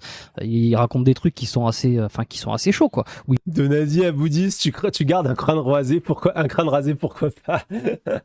J'adore vos commentaires, vous êtes terribles. Il en vient à détester l'autre pour des raisons qui n'ont plus aucune raison, tu vois, d'ailleurs. Donc ça me parle, tu vois. Moi, je trouve qu'il y a l'idée que tu as de faire attention en amont sur des idées pour pas que ça aille trop loin. William en est un bon témoin de ça. Voilà, après, c'est vrai que je pense que ça manque un petit peu de nuance. Venir faire de la prévention là où il faut, c'est ce qu'il faut faire. Hein. C'est ce que tu fais, c'est ce que j'essaye de faire aussi à mon niveau. C'est ce que cette conversation, j'espère, fait une certaine forme de prévention, de distinction pour ne pas tomber dans ces extrêmes. Donc voilà. Bon, bref, on va passer à autre chose. Sur les repentis, ouais, juste pour rebondir à 2 minutes, mais c'est juste pour dire que Tu connais William? Non, je connais pas, mais pendant mon enquête sur les survivalistes, ce que j'ai constaté, c'est que malheureusement, quand on arrive au bout de la violence, il y a peu de gens qui font le pas en arrière. Et moi, qui étais vraiment dans ces milieux, je peux te dire que même moi, heureusement que j'avais ce double regard du chercheur et que j'étais en enquête et que j'étais en infiltration et que je pouvais avoir une part de mon cerveau qui pensait autrement. Parce que quand on est complètement dans ces milieux-là, je te jure que faire le pas en arrière, c'est quasiment impossible. Et c'est pour ça qu'il faut agir très, très en amont et détecter, tu vois, ces portes d'entrée qui vont faire basculer quelqu'un. Et voilà, et c'est juste ça, moi, que j'essaye de faire. Les gens, peut-être que ça aidera les gens à comprendre ma démarche, mais ma démarche, je le redis, elle est jamais morale. Moi, mon but, c'est pas de punir les gens et de dire, ah, vous êtes des connards ou je sais pas quoi. Moi, mon but, c'est de dire, mais putain, c'est des mouvements où il y a des gens qui meurent et il faut faire attention. Il y a des gens qui tuent aujourd'hui en France au nom de la haine. Il faut pas le nier. Il faut regarder cette vérité en face et il faut pas se laisser embarquer parce qu'un jour, peut-être que ce sera vous. C'est Hannah Arendt qui parle de banalité du mal. Ne croyez jamais que les monstres, c'est les autres. Rendez-vous compte que sur un malentendu, sur un mauvais croisement, un jour, le monstre, c'est vous. Donc, faites attention à ça et préservez-vous de ça. Sur les survivalistes, tu vois, c'est un sujet intéressant parce que tu as fait tout un bouquin là-dessus. Très bien. Moi, je savais pas ce que c'était le survivalisme exactement jusqu'en début d'année. Puis j'ai eu l'occasion de faire 2 épisodes avec notamment Vol West et ensuite avec Piero San Giorgio, qui sont pour certains décriés, pour certains très lucides, très limpides. Piero San Giorgio, un mec qui a dit, mais là je vais pas avoir l'occasion d'en parler, mais qui a dit que la vraie nature d'un Européen, c'était d'être un SS et un conquistador. Pas au sens négatif, hein, au sens positif. C'est-à-dire que dans sa tête, c'est positif de dire ça, il trouve ça cool. Et qui est aussi un mec qui appelle au fait de tuer les personnes handicapées en cas d'effondrement, car ce ne serait, selon lui, c'est-à-dire le validisme du mec, que pitié de faire ça, un geste totalement humain. Enfin, un mec affreux. Un mec affreux. Donc ça me fait toujours mourir de rire quand il dit oui, ce mec il est décrié. Ce serait bien de rappeler pourquoi il est décrié, parce que quand tu dis pourquoi, ça devient un petit peu difficile de le soutenir, le San Giorgio. Hein. Bon, moi j'ai découvert quand même une philosophie qui tient énormément de bon sens. De ce que j'en ai retenu, sur une certaine forme de survivalisme, on est sur de l'autonomie, on est sur une pensée ouverte, un petit peu plus libertaire. Alors, je suis loin d'être un libertarien dans l'idée, parce que je pense qu'il faut des garde-fous à un moment donné, et que je pense que on peut pas faire, chacun ne peut pas faire tout ce qu'il veut, tu vois. Je veux dire, cette espèce d'anarchisme comme ça, alors on va me reprendre sur tous les termes ou quoi, mais de mon idée de ce qu'est que l'anarchisme, le libertarisme absolu, je suis pas trop pour. Enfin, ça me correspond pas. Par contre, le survivalisme, c'est être autonome, c'est s'occuper des siens, c'est être dans la protection personnelle sans être dans la haine. Tu peux très bien chercher à te protéger, avoir ce qu'il faut pour être protégé, à être préparé à un avenir un peu incertain, tout en ne développant pas une haine de l'autre absolue, en devenant un barjot. Je pense qu'encore une fois, c'est un petit peu comme tout. Il y a des mecs qui s'engouffrent loin et qui deviennent des complètement tarés en s'armant et en tirant sur les voisins parce qu'ils pensent qu'ils vont se faire cambrioler ou quoi que ce soit. Et puis t'as aussi ceux qui ont un peu plus de bon sens. Moi, j'ai découvert le survivalisme comme ça. Bah ça, si tu veux, c'est amusant, mais il faudrait vraiment lire mon bouquin. Parce que mon bouquin, du coup, c'est vraiment comme un roman. Il est malin. Une enquête Non, mais c'est très honnête parce que c'est une enquête à la première personne qui raconte comment moi-même j'ai été intéressé par le survivalisme. Donc je raconte dans le bouquin. Est-ce que t'as pas écouté l'épisode que j'ai fait avec Vol West? Moi, je serais curieux d'avoir ton avis sur tout son discours, qui est voilà, qu'on soit d'accord ou pas à la limite sur certains trucs, mais il y a quand même beaucoup de bon sens, de réflexion. Après, je vais peut-être revenir sur les vendeurs du survivalisme, mais déjà l'attrait du survivalisme, moi je le comprends parce que je l'ai ressenti. Moi, il y a une dizaine d'années de ça, un peu plus, un jour je rentre chez moi à Lyon et je me suis fait attraper dans la rue par un groupe de 10 gars et Moufette l'a lu. Ils m'ont laissé pour mort par terre, mais tabassé à mort, quoi. Vraiment, je pense que les gens qui l'ont vécu voient la différence entre une bagarre de bar et un tabassage à mort. On m'a fini à coups de pied dans la tête, on m'a cassé en deux. Enfin, les mecs, ils étaient à 10 sur moi, ils me frappaient de tous les côtés. J'ai eu nez pété, traumatisme crânien, contusion multiple, une catastrophe. Il y a de quoi devenir haineux, c'est sûr. Il y a de quoi devenir très aigri là. Après. En tout cas, moi, des gens souvent me disent mais qui c'est qui t'a agressé, tu vois, parce que comme je parle souvent d'insécurité et que moi, je suis plutôt partisan de dire que l'insécurité baisse et qu'elle n'augmente pas en France, en me basant sur les statistiques à nouveau et tout. Les gens me disent tu peux pas dire ça. Qui t'a dit ça, machin et tout. On y reviendra si tu veux. Et tu vas te faire engueuler parce que j'ai posé, je sais plus à qui je posais la question. De toute façon, que tu sois d'un côté ou de l'autre du spectre, t'as toujours des gens qui vont venir t'insulter ou te dire que tu comprends jamais rien. Je sais plus si c'était à Brice, à Michael Ilouz ou quoi. Je veux dire, mais est-ce que factuellement, moi, il y a beaucoup de données qui disent qu'il y a de moins en moins d'incivilité, de moins en moins d'insécurité, et on m'a répondu. Et alors, C'est marrant, hein, parce que du coup, ouais, c'est ça, comme vous dites, il saute tout de suite sur l'insécurité, il y voit tout de suite une confirmation des préjugés racistes. C'est aussi des questions pour les creuser, pour les titiller, tu vois, que non, Mm. il y avait de plus en plus d'insécurité. Puis il y avait beaucoup de commentaires qui disaient, mais dans quel monde il vit ou quoi. Non, mais moi je vis dans le vrai monde. Si je pose des questions pour essayer de faire éclore des idées ou des pensées. Ouais. Mais toi, tu penses l'inverse. Bon, En fait, je pense pas. Moi, le monde est fait de tout. Je pense assez peu sur ces questions-là. Je lis les chiffres d'Interstat, je lis les données de l'Inserm, je bouffe des statistiques sur l'insécurité depuis 10 ans. Donc, je sais déjà comment elles sont faites, à la différence de la plupart des gens qui en parlent. Pas toujours très bien, avec beaucoup de certitude. Donc là, je sais pas pour me la péter ou faire de l'argument d'autorité que je dis tout ça, hein. C'est que lui, en gros, il est en mode ouais, bon, il y a une réalité. Il a cité 2-3 experts qu'il a interviewés qui sont des pseudo-experts autoproclamés, notamment des anciens flics, ce genre de trucs.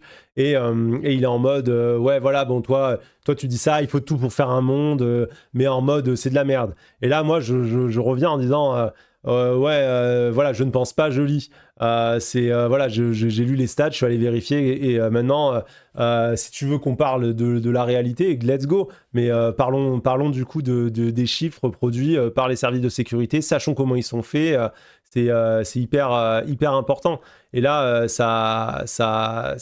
d'un coup, ça recale le débat parce que sinon, en fait, il y a une espèce de disqualification. C'est un peu en mode, toi, tu dis de la merde, tu sais pas trop de quoi tu parles, mais bon, il faut tout pour faire un monde. C'est un peu notre platiste à nous. Et moi, je suis là, tu veux faire ça, très bien, on y va, go, l'insécurité, c'est parti.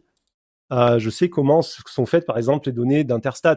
Je sais pourquoi c'est un problème. On a un problème en France sur la mesure de l'insécurité, c'est que les données d'Interstat sont faites d'une agrégation d'observation des policiers et des gendarmes, mais on utilise les données à la fois pour évaluer l'insécurité et pour évaluer l'action des services.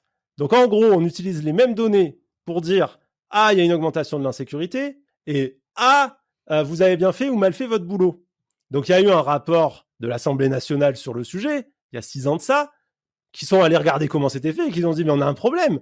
Les mecs, ils savent qu'ils vont pas avoir de promotion. Ben, qu'est-ce qu'ils font ? Ils déplacent des plaintes, ils disent « Ah, ben c'était moins tel jour, c'était plus un autre ». Ils refusent certaines plaintes et ils les requalifient en main courante. Donc, ce qui a fini par donner un constat terrible, qui est de dire aujourd'hui, notre chiffre sur l'insécurité, il n'est pas valide. Il n'est pas valable. Le seul chiffre statistique fiable qu'on a en France, c'est une catastrophe, hein. Le seul chiffre fiable qu'on a en France aujourd'hui, c'est les meurtres, les homicides.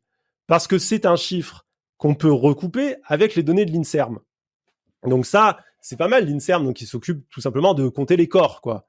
Donc on se rend compte que oui, il y a des variations sur le comptage policier. Par exemple, des fois, il va y avoir un meurtre qui est compté 2 fois parce qu'il y a eu changement de service. L'affaire est requalifiée, elle change de service, donc elle est comptabilisée une première fois, puis une seconde fois. Donc forcément, elle est comptée 2 fois. On compare avec l'Inserm, on rééquilibre la donnée, on arrive à un chiffre plutôt stable, et ça fonctionne plutôt bien. Sur le débat des chiffres de l'insécurité, une fois que tu as posé la méthode, sachant qu'ils n'y ont jamais réfléchi, ils ne savent pas du tout comment ça fonctionne, d'un coup, ça devient beaucoup plus compliqué d'être en mode oui, ça augmente et ça. Expliquez-moi, si vous êtes tellement passionné par les statistiques, pourquoi vous n'avez jamais critiqué ce problème de comptabilisation. Déjà, premier problème, moi, tous ces gens qui parlent d'insécurité, j'ai jamais entendu personne dire mais nos chiffres de l'insécurité, ils sont éclatés. Personne pour dire mais c'est mal fait notre système de comptage. Mais tu te rends compte comme c'est grave quand même. On peut pas se fier à un chiffre qui est fourni par des gens qui s'évaluent eux-mêmes sur leur travail. Si je demande à un mec, je sais pas, par exemple, de récolter des carottes et que je lui dis, bon, bah, tu seras payé sur le nombre de carottes que tu as récoltées, mais c'est toi qui vas me dire combien de carottes tu as récoltées, je m'attends pas à ce qu'il me donne un bon chiffre, tu vois. C'est absurde. C'est une absurdité. Bien sûr. Alors, au-delà du chiffre, je pense que le sentiment de ceux qui voient l'insécurité, c'est un sentiment qui va être personnel. Au-delà des chiffres, je pense que très peu de personnes sont capables, connaissent les chiffres, comment ils sont faits, comment ils sont produits, comment ils pourraient être manipulés. Souvent, le discours qu'on entend, écoute, viens, ou moi je le vois dans la vie de tous les jours, arrêtez de m'embrouiller ou arrête de m'embrouiller avec que tout est théorie, tout est truc. Oui, ça c'est du vécu personnel, mais on ne construit pas des politiques publiques sur du vécu personnel. C'est pour ça qu'on fait de la mesure statistique, parce que selon la position géographique d'une personne, on va pas avoir le même ressenti, et surtout les ressentis subjectifs en termes d'insécurité sont extrêmement variables. Je te prends un exemple. Un grand-père, il va acheter son pain. Il a un jeune, disons, qui lui passe devant, comme ça, il lui dit pourquoi tu m'es passé devant, machin. Il commence à s'embrouiller. Le jeune dit mais tu me fais chier, il le pousse, puis il sort. Le grand-père, on va l'appeler, on va lui dire, monsieur, est-ce que vous avez été agressé physiquement aujourd'hui? Il aura raison de le dire. Il dira, oui, j'ai été agressé physiquement, on m'a agressé dans une boulangerie, c'était extrêmement violent, etc. Et tout. Et il n'aura pas tort, hein, il a été agressé physiquement dans une boulangerie.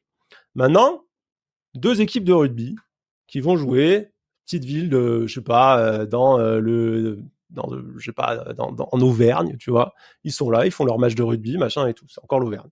Et sortie de match, ça s'est un peu engrainé sur le terrain. Il y a une partie des joueurs qui se croisent devant un bar. Ça part en baston. Ça commence à s'envoyer des patates dans la tête et des vraies patates. Hein. Là, c'est pas je te pousse et je te mets des patates, je te mets des patates, machin. Ça se sépare, ça gueule, ah, machin, tu me fais chier, va niquer ta mère, tout ce que tu veux, machin. Tout le monde part, chacun de son côté. T'appelles les mêmes gars. Tu leur dis, les gars, vous avez été agressés récemment, vous avez vécu une agression? Ils vont te dire, bah non, moi j'ai pas vécu une agression, machin et tout. Ça fait partie du monde du rugby, c'est normal. C'est normal de se taper sur la gueule au rugby, ils le font tout le temps. Ils se diront, non, moi je vois pas le souci. Donc c'est, à un moment donné, la perception, elle est liée à ta subjectivité, elle est liée à ta manière de vivre dans le présent et de considérer qu'est-ce qui est acceptable et qu'est-ce qui ne l'est pas. Et ce qui se passe aujourd'hui, c'est qu'on a des discours politiques qui tirent dans un sens. On a un discours politique de la peur qui s'est installé depuis des années. Ça fait des années que les politiciens, et pas que d'extrême droite là pour le coup, vraiment les politiciens de l'intégralité du spectre politique jouent sur la peur des gens. Et ils jouent sur ça pour une raison très simple. Parce que les gens, ils ont l'impression en fait que la violence c'est quelque chose qui est absolu et qui est complètement observable. Quand on leur parle d'insécurité, ils sont là. C'est ce qu'il est en train de me dire lui. Hein. Il me dit ah oui mais là les gens quand ils sont dans la rue, ils sortent, ils voient une insécurité, ils se rendent compte que la société elle est violente et toi t'arrives avec tes chiffres, ça veut rien dire. Et moi, j'arrive et je lui dis, ben en vrai, qui te parle? En fait, est-ce que c'est des gens qui subissent réellement de la violence ou est-ce que c'est des gens qui sont dans un sentiment, dans une représentation de l'insécurité qui est décorrélée de la réalité? En fait, on a une phrase pour ça, c'est la peur s'absout du danger. On a plus peur de choses qui sont des symboles que de choses qui nous menacent réellement. Un autre exemple qu'on pourrait prendre, c'est les gens ont plus peur des requins et d'être attaqués par un requin qu'ils ont peur des vaches. Et pourtant, si vous regardez la statistique, il y a bien plus de gens chaque année qui sont tués par une vache en traversant un champ que de gens qui sont tués par un requin en allant nager. C'est tout, c'est nos représentations focalisent et construisent nos peurs. Et quand il y a des discours politiques et des discours publics qui nous parlent en permanence d'insécurité, de violence, qui nous disent qu'on est en danger, on finit par se dire que on est en danger partout, on est en danger partout où on va, on est en danger chez soi, la France c'est plus ce que c'était, c'est dangereux. Ils jouent sur la peur parce que la peur c'est un cache-misère. J'y reviens, mais aujourd'hui, les politiciens néolibéraux ne veulent pas parler d'économie, ne veulent pas parler de social. Ils nous embarquent toujours sur la question de la sécurité et ils jouent toujours sur la peur. Qu'importe les statistiques, qu'importe les chiffres. C'est Gérald Darmanin, quand on lui demande pourquoi il vient toujours parler d'insécurité, sur quels chiffres il se base, il se dit « Oh, moi, vous savez, les chiffres, ça m'intéresse moins que le bon sens du boucher charcutier de Tourcoing. » Ministre de l'Intérieur, le gars, il se fie au bon sens du boucher charcutier de Tourcoing. Mais dans quel autre secteur on accepterait un politicien qui vient dire ça? Dans quel secteur? Genre l'économie, le mec, il est là, il va dire « Ah oui, bon, on va faire une réforme monétaire globale. Je me fie au bon sens du boucher charcutier de Tourcoing. » Le boucher charcutier de Tourcoing, il est boucher charcutier. Il sait couper du jambon. Maintenant, à un moment donné, c'est pas son travail de déterminer ce qu'on va mener comme politique publique sur la sécurité, sur l'économie, sur tout ce que tu veux. Donc le ressenti individuel, ça peut se construire, ça peut se fabriquer, ça peut s'orienter. C'est pas valide pour construire des représentations globales. Totalement d'accord avec ça, entre la subjectivité et le personnel, c'est vrai. Mais est-ce que ça veut dire qu'on balaye de revers de la main tous ces gens qui se sentent dans une insécurité, qui la vivent, qui sentent un climat agressif? Est-ce qu'on balaye ça de revers de la main en disant non, finalement, ce n'est pas représentatif, ce que tu vis n'est pas représentatif, le problème pas là? Donc là, c'est intéressant déjà parce qu'on a réussi à décaler le débat. On est passé du il y a une insécurité, c'est factuel, il y a des experts qui l'ont dit et toi, bon, il faut tout pour faire un monde. Toi, tu dis des trucs fantasques. Ah, ok, je peux pas débunk ce que tu dis. Donc maintenant, c'est ok, il y a un sentiment d'insécurité, mais est-ce qu'on doit le prendre en compte? Ce que j'essaie d'expliquer à ces gens, c'est d'abord, parmi tous ces gens qui parlent beaucoup d'insécurité, je m'en suis rendu compte pas mal pendant mon travail. Il y en a beaucoup qui n'ont jamais rien vécu, quoi. C'est-à-dire que moi, autant on m'a laissé pour mort et on a failli me buter, autant la plupart de ces gens, en fait, ils se basent beaucoup sur « j'ai vu ça à la télé ».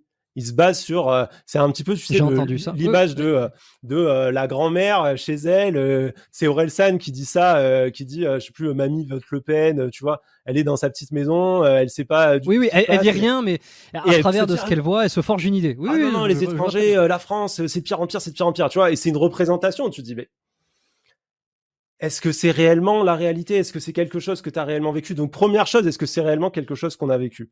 Deuxième chose, est-ce que si tu as vécu quelque chose, est-ce que ça marque déjà quelque chose de global, de représentatif de l'ensemble du pays, ou est-ce que tu es en train d'essayer de faire coller ton agression avec un modèle? Ce que je sais, c'est que ce jour-là, je me suis fait agresser. C'était il y a 10 ans. Je me suis jamais fait réagresser comme ça. Pendant 18 ans avant dans ma vie, je m'étais jamais fait agresser comme ça. Et je veux pas vivre en laissant le monde être entièrement transformé par la peur que j'ai ressentie après ça. Je veux vivre autrement. Et donc, à un moment donné, ne pas se laisser piéger par ça, tu vois. C'est tout à ton honneur, pour le coup. C'est faire preuve de recul, pour le coup. Donc, ce qu'on peut dire, c'est qu'on a quand même un élément très fiable et qui est un marqueur net de l'insécurité dans le monde, c'est les homicides. Quand vous êtes dans une société insécuritaire, il y a une explosion des homicides. Ça, c'est sûr. Chez nous, c'est pas le cas. Chez nous, les homicides baissent, la population augmente, les homicides baissent. Donc, il y a quand même un souci dans leur narratif. Alors, c'est quoi le problème avec Cyril Diabaté? Ah oui, bon, avec Cyril Diabaté... Moi, je croyais qu'il n'y avait pas de problème. J'aime pas, je vais être honnête, j'aime pas trop faire ce truc. Qu'est-ce que tu penses de ceci? Qu'est-ce que tu penses de cela? Je le fais très rarement. Je pense que les gens. Il y a eu un problème. Compris. On peut pas faire comme si on n'avait pas eu. Bon, voilà. Et puis on en a parlé un peu aussi. Donc, et puis Cyril, c'est quelqu'un que je connais maintenant, avec qui j'échange de temps en temps, avec qui je m'entends bien. Pour être parfaitement honnête, j'adore sa façon de penser sur plein de points. Et là, on va rentrer dans le plus que limite. Là, on va rentrer sur le débat sur le négationnisme. Franchement, attachez-vous bien vos ceintures, prenez vos pop-corn parce que ça va tirer à balles réelles là. Il y a aussi un recul, alors qui n'est peut-être pas le même que le tien ou avec la même vision, et tu vas pouvoir développer là-dessus. Mais je trouve que c'est quelqu'un qui est quand même très sensé. Alors en fait, moi Cyril Diabaté, c'est quelqu'un que je suis du coin de l'œil depuis des années et c'est quelqu'un que j'ai plutôt admiré moi. Moi, je suis quelqu'un qui a pratiqué le MMA à l'époque où le MMA c'était illégal, où on pouvait pas faire de compétition, où c'était du combat de chien, où Chantal Joanneau venait à la télé dire on ne légalisera jamais le MMA, c'est comme du combat de chien ou du combat de coq. Faire du MMA, c'était compliqué et des gens qui défendaient le MMA et qui arrivaient à bien le défendre sur des plateaux télé, il y en avait pas beaucoup et Cyril Diabaté en faisait partie. C'est quelqu'un qui représentait pour moi une image justement d'une personne plutôt sensée, qui était capable d'articuler plutôt bien ses idées et qui défendait quelque chose de juste. Parce que moi, j'étais contre cette interdiction du MMA que j'ai toujours trouvé absurde et ridicule. Et dans sa vision du sport, je pense que c'est quelqu'un qui a une plutôt bonne vision du sport. Mais en tout cas, avec Cyril Diabaté, pour le coup, moi, j'ai pas de bif au départ. C'est même pas de lui que je voulais parler. C'est que je fais une vidéo, en fait, parce qu'on m'envoie un extrait où mais vraiment, je comprends pas ce qui se passe. C'est un extrait de Gong, le média YouTube, où il y a les mecs de Gong qui sont en train de discuter. Donc, il y a le fondateur de Gong, Cyril Diabaté, et je crois un des entraîneurs de Benoît Saint-Denis. Oui, Daniel Voirin, pardon. Daniel Voirin. Qui ne l'est plus aujourd'hui, d'ailleurs. Ouais, voilà. Peut-être que d'ici là, on aura plus d'infos, mais assez connu dans le monde de la boxe thaï. Enfin, un mec, voilà. Et on m'envoie Daniel Voirin. Ouais, voilà, quoi, qui quand même, tu vois, ils sont là, ils parlent de sport de combat, donc je suis là, bon, pourquoi on m'envoie ça? Je comprends pas, tu vois. Et ils se mettent à parler de faits et documents. Et Faits et Documents, c'est un journal qui a notamment publié des négationnistes comme Robert Forisson, pas mal de fois des fake news et des trucs comme ça. Et du coup, moi, je fais une vidéo juste pour dire, mais attendez, les gars, faites attention, là, vous êtes en train de faire la promotion. Ils en parlent pas comme juste ils en parlent, ils en font la promotion en disant, ah, mais il y a des vérités, il y a des trucs comme ça, c'est super et tout. Moi, je fais une vidéo pour dire, attention, parce que là, tu vois, c'est typiquement ce dont je parle, tu vois, la porte d'entrée. C'est les gens, ils viennent regarder une vidéo sur le MMA, ils sont à la foule détente. Moi, je sais ce que c'est Faits et Documents. Et ils voient Cyril Diabaté, un mec qui a une super bonne image, le créateur de Gong et tout, qui sont là en mode, ah, oui, Faits et Documents, c'est normal et tout, machin et tout. Pas trop. Alors, j'explique pourquoi ça, c'est pas top. Bien sûr, je comprends ce que tu veux dire, mais encore une fois, est-ce que c'est parce que tu vas regarder des choses ou que tu vas lire des choses qui sont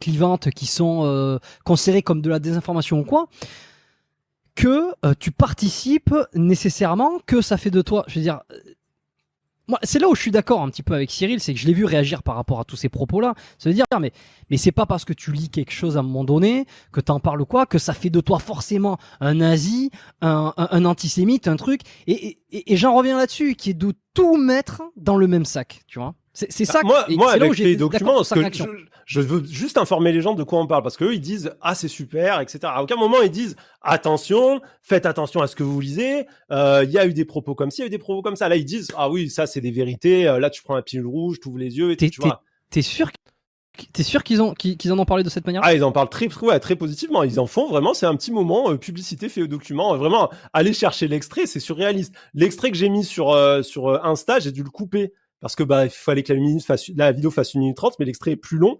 Et franchement, j'étais sur le cul. C'est pas juste, ils évoquent le truc, quoi. C'est vraiment, ils en font la promotion. Donc moi, je dis non. Là, on va quand même faire un rappel. C'est quoi fait les documents? Et sur l'influence que ça a sur les gens, l'influence, je l'ai vu très rapidement. Parce que moi, je parle de ça, et là, Cyril me tombe dessus. Cyril Diabaté vient dans mes coms et commence à parler. Et le problème, c'est ce qu'il dit. C'est que Cyril Diabaté, publiquement, avec son compte, il vient, dans mes commentaires, défendre le négationnisme. Et là, je suis... Mais attends, mais qu'est-ce que tu fais? C'est pas je défends fait les documents, c'est il défend le négationnisme. En tenant des propos qui sont vraiment de dire non, mais c'est normal, machin, etc. J'ai pas vraiment envie de vous lire les commentaires parce que, ça va faire bagarre de cours de récré, mais si vous voulez, je le fais, je les ai là, j'ai mon téléphone, je les cherche, je devrais les retrouver assez rapidement. Et moi, quand je lis ça, je me dis, mais putain. En gros, si vous voulez, de toute façon, allez sous la vidéo c'est sur Fait et Documents, c'est la vidéo avec Cyril Diabaté, il y a ses commentaires, il les a pas supprimés parce que je pense qu'il assume complètement sa pensée. Et là, pour moi, il y a un souci. C'est une chose. Mais c'est problématique. Bien sûr. C'est problématique de dire que tu lis. Non, c'est problématique de défendre le négationnisme. C'est illégal. En France, c'est interdit par la loi. Il y a les lois Guesso qui interdisent, et c'est normal, de nier l'existence des crimes contre l'humanité. Là, pour le coup, attention. Est-ce que Cyril défend réellement l'idée du négationnisme? Est-ce que remettre... C'est une question, hein, parce que je sais qu'elle est dans la tête de certains. Ça me laisse le temps de chercher. Est-ce que le fait de remettre en cause certains faits passés, c'est vrai que Cyril... Bon, j'utilise l'illégalité comme argument d'autorité, mais je suis d'accord avec Musan pour dire que même si c'était pas illégal, ce serait évidemment un énorme problème. Et on va l'expliquer et l'argumenter. Mais attention, vraiment, ce passage, il est hard. Hein.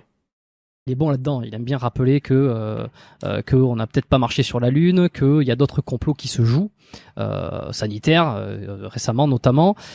Est-ce que le fait de remettre en cause certains faits passés, je suis loin d'être un négationniste, je suis loin d'être un mec qui est complotiste, je l'ai dit des tas et des tas de fois. J'aime bien poser des questions, j'aime bien remettre en question les faits, ce qui s'est passé ou quoi. Jamais trop loin non plus, mais c'est toute la question. C'est est-ce qu'on a le droit de remettre en cause certains faits, jusqu'à quel niveau, en quoi c'est problématique, est-ce que ça élargit une vision ou alors est-ce que ça la restreint? Je vais répondre. Je vais répondre, je vais vous lire juste j'ai retrouvé un des commentaires, donc commentaire public. Tenir des propos négationnistes, c'est pas antisémite. Être négationniste, c'est refuser des pans de l'histoire de la Deuxième Guerre mondiale. Pas tout, mais certains points qui auraient été modifiés. L'antisémitisme, c'est la haine des juifs. Donc réfuter des morceaux de l'histoire ne fait pas de toi quelqu'un qui est les juifs. Enfin, à moins qu'on t'ait ramolli le cerveau avec une propagande grotesque, ce qui est fort possible. On est dans la pure défense du négationnisme. Là, il est en train d'expliquer pourquoi c'est pas grave d'être négationniste. Il dit un peu ce que je viens de dire. En quoi remettre en cause. Je sais pas de quoi il s'agit exactement. Du négationnisme. Je reste carré sur ça. C'est de ça que là, ce que je viens de lire, c'est un message public publié par Cyril Diabaté sous une de mes vidéos. Hein. Moi, je lui ai demandé clairement s'il se positionnait par rapport à ça. Je pense que à sa communauté aussi de lui poser clairement la question parce que ça a l'air quand même très ambigu. Je tiens à le dire déjà, première chose, le négationnisme est un antisémitisme. Attention, okay. C'est très important ça. Mais encore une fois, le négationnisme, ça correspondrait en tout. Tout ce qui s'est passé ne correspond pas. Maintenant, si on prend juste sur des faits, parce que peut-être qu'il doit mentionner des faits particuliers, des choses qui ont été relatées, qui en fait ne se sont peut-être pas passées. Là, on n'est plus sur la remise en cause de la totalité de ce qui s'est passé dans la guerre, mais peut-être des éléments, des étapes, des parties particulières, et c'est faire preuve, d'une remise en question. Et c'est la question. Moi, c'est une considération que j'ai eue pendant des semaines et des mois. C'est à quel point il faut remettre les choses en question. Et c'est la question que je te repose. Est-ce qu'il faut nourrir cette remise en question? Pour quelles raisons il aurait forcément tort de remettre en question? Est-ce qu'on est sûr à 400% que tout ce qui s'est passé, c'est réellement passé? Ou est-ce qu'il y a des parties dans l'histoire on dit toujours que ce sont ceux qui ont gagné la guerre qui l'écrivent. Est-ce qu'on peut... C'est intéressant leur remise en question parce que là ils veulent remettre en question, je veux dire vraiment l'histoire dans son entier en partant du principe que comme il peut y avoir des controverses scientifiques dans l'espace historique, ça veut dire que tout, finalement, peut être discuté, et qu'il n'y aurait plus aucune vérité scientifique et qu'on pourrait tout finalement rejeter du côté de finalement c'est basé sur rien, machin, enfin, c'est vraiment le rejet de la science. Et d'un autre côté, vous allez voir quand je vais parler du genre, à quel point le gars d'un coup c'est ah non mais on peut pas dire ça, mais c'est pas normal, mais c'est insupportable de tenir des discours pareils. Donc on va voir vraiment le double standard entre la défense du négationnisme, un antisémitisme notoire, extrêmement violent, et de l'autre une prise de position où parce qu'on va challenger le genre, ça va devenir ah non mais là attention il faut pas toucher à ça. Pour remettre en question ce truc-là, est-ce que ça fait de toi quelqu'un de terrible déjà... qui enferme les gens ou qui les précipite dans la haine et le mal, ou au contraire qui les aide à ouvrir leurs yeux sur d'autres horizons et leur faire avoir des visions différentes? Voilà, c'est la question. Alors déjà, les gens qui disent oui, moi je veux tous les points de vue, etc. et tout, en général, ils prennent qu'un seul point de vue. Les négationnistes, ils vont toujours prendre le point de vue de Faurisson, ils vont jamais lire Pierre Vidal-Naquet ou Valérie Igounet, qui sont des spécialistes de la question de la Seconde Guerre mondiale, qui sont des historiens, parce que je rappelle que Faurisson est un professeur de littérature qui n'a aucune compétence en recherche historique, ce qu'il a démontré tout au long de ce qu'on pourrait appeler sa carrière, qui est plus une carrière de faussaire qu'une carrière de chercheur. Pour ce qui est de dire, y a-t-il consensus? Oui, il y a un consensus historique extrêmement clair, extrêmement net et formel sur le système concentrationnaire nazi, sur l'existence des chambres à gaz, sur les déportations, sur les 6 millions de morts du régime nazi. Il n'y a absolument aucun doute là-dessus. Et le problème du négationnisme, c'est pour ça qu'on l'appelle le négationnisme. Négation et non pas révisionnisme. Eux veulent être appelés les révisionnistes, ceux qui changent l'histoire, qui révisent l'histoire. Ah non, nous avons une petite preuve par-ci, une petite preuve par-là, etc. On les appelle les négationnistes parce que ce sont des gens qui nient les preuves. D'où vient le négationnisme? Je vais faire un petit point quand même sur ça. Le négationnisme est clairement créé au départ par des gens qui sont d'anciens collabos. Ce sont d'anciens collabos français qui vont lancer au départ une idéologie parce qu'ils essayent en fait tout simplement de se laver de leur passé. Ils ne veulent pas être tenus pour responsables de ce qu'ils ont fait pendant la Seconde Guerre mondiale. Donc leur ligne de défense, c'est de dire si les Juifs n'ont pas été exterminés pendant la Seconde Guerre mondiale, eh bien, dans ce cas-là, nous ne sommes coupables de rien puisque c'était une guerre comme les autres. Et ils vont commencer à développer, en s'inspirant des théories antisémites de l'avant-guerre et des théories antisémites qui ont été en place pendant la guerre, une théorie comme quoi il y aurait un complot juif et que les Juifs, en fait, auraient menti. Il n'y aurait jamais eu de déportation, il n'y aurait jamais eu de mort, il n'y aurait jamais eu de massacre dans les chambres à gaz. Et les négationnistes de la première heure, il faut voir les sources qu'ils citent. Je t'ai retrouvé là un petit document que j'ai sur mon ordi. Les premiers négationnistes, par exemple, ils vont énormément relier le témoignage de l'ancien SS Thies Christophensen, donc qui parle d'Auschwitz-Birkenau. Je te lis un extrait parce que mais quand tu as lu, parce que moi je lis tout, parce qu'on me dit toujours ah oui machin et tout machin, mais tu sais pas de quoi tu parles. Moi je lis tout, j'ai lu les négationnistes. Donc les mecs ils citent ça. Hein. Quand tu tombes dans un bouquin sur ça, je te jure tu tombes des nues. Hein. Le mec écrit ça. Le détachement de Birkenau était formé de gens gays. En travaillant et chantaient des chansons polonaises et les tziganes exécutaient leurs danses, le colonel avait obtenu qu'une fois par semaine, la camionnette du cinéma en campagne vienne dans notre camp. Ça, c'est la description d'Auschwitz citée par les négationnistes. Les gens y dansent, ils chantent, et puis il y a le cinéma. Maintenant, je te cite un autre truc. Cette fois, c'est le témoignage du docteur Johann Paul Kreiner, un SS qui officie à Auschwitz et qui a tenu un journal tout au long de la guerre. Il parle à un moment donné de ce qu'il appelle les actions spéciales, donc qui sont les opérations de gazage. Il dit aujourd'hui, à midi, j'étais présent à une action spéciale. Le comble de l'horreur, le Hauptstadtführer Thilo avait raison de me dire aujourd'hui que nous nous trouvions ici à l'anus mundi, l'anus du monde. Je veux dire, à quel moment est-ce qu'on peut accorder la moindre crédibilité à des gens qui, sur Auschwitz, gardent comme source un ancien SS qui dit qu'à Auschwitz, on chantait, on dansait, c'était super, etc. Sur Auschwitz, on a des photos. On a des milliers de documents administratifs, on a des témoignages concordants de rescapés, de membres des Sonderkommando, donc qui étaient les prisonniers qui travaillaient dans les chambres à gaz, de hauts responsables nazis et de soldats alliés présents à la libération des camps.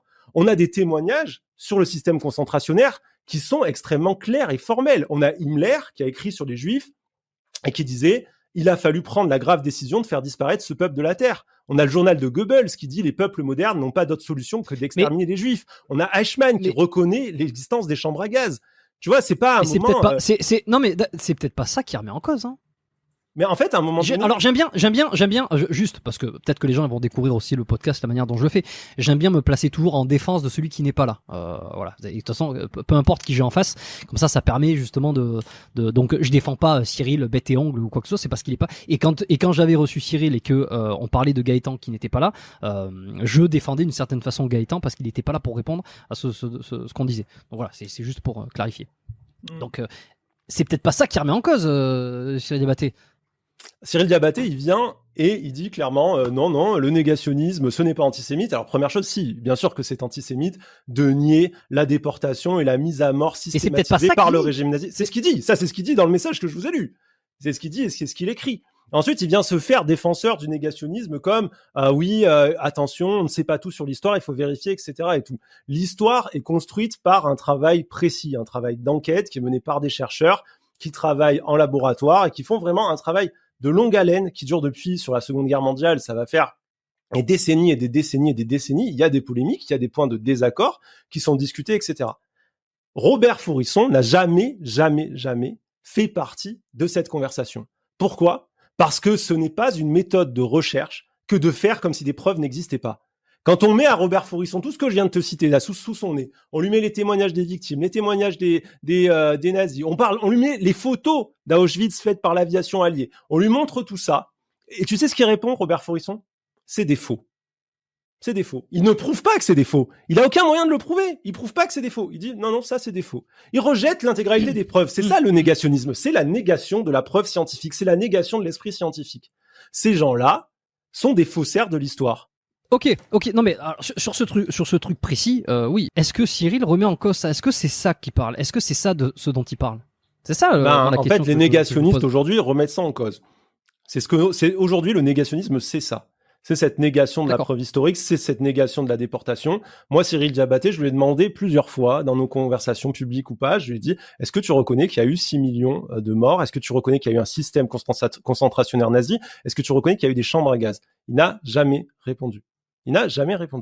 Donc à un moment donné, pour moi, jouer sur ce type d'ambiguïté, c'est anormal. C'est anormal. Venir faire la grande gueule comme ça, en disant ah oui, regardez, machin, oh là là, mais il dit que je suis antisémite, machin, etc. Mais moi, ce que je te dis, frérot, c'est que là, ce que tu es en train de défendre, c'est une idéologie antisémite. Bien sûr que le négationnisme est une idéologie antisémite. Tu veux défendre le négationnisme et au moins les couilles de l'assumer. Parce que ça, moi, je le supporte plus à un moment donné. Les types qui font les grandes gueules sur Instagram, qui font genre ah oui, moi je dis tout, la liberté, machin, etc. et qui sont même pas foutus d'assumer. Tu viens dans mes messages, tu viens dans mes DM défendre faits et documents et Robert Faurisson. À un moment donné, assume.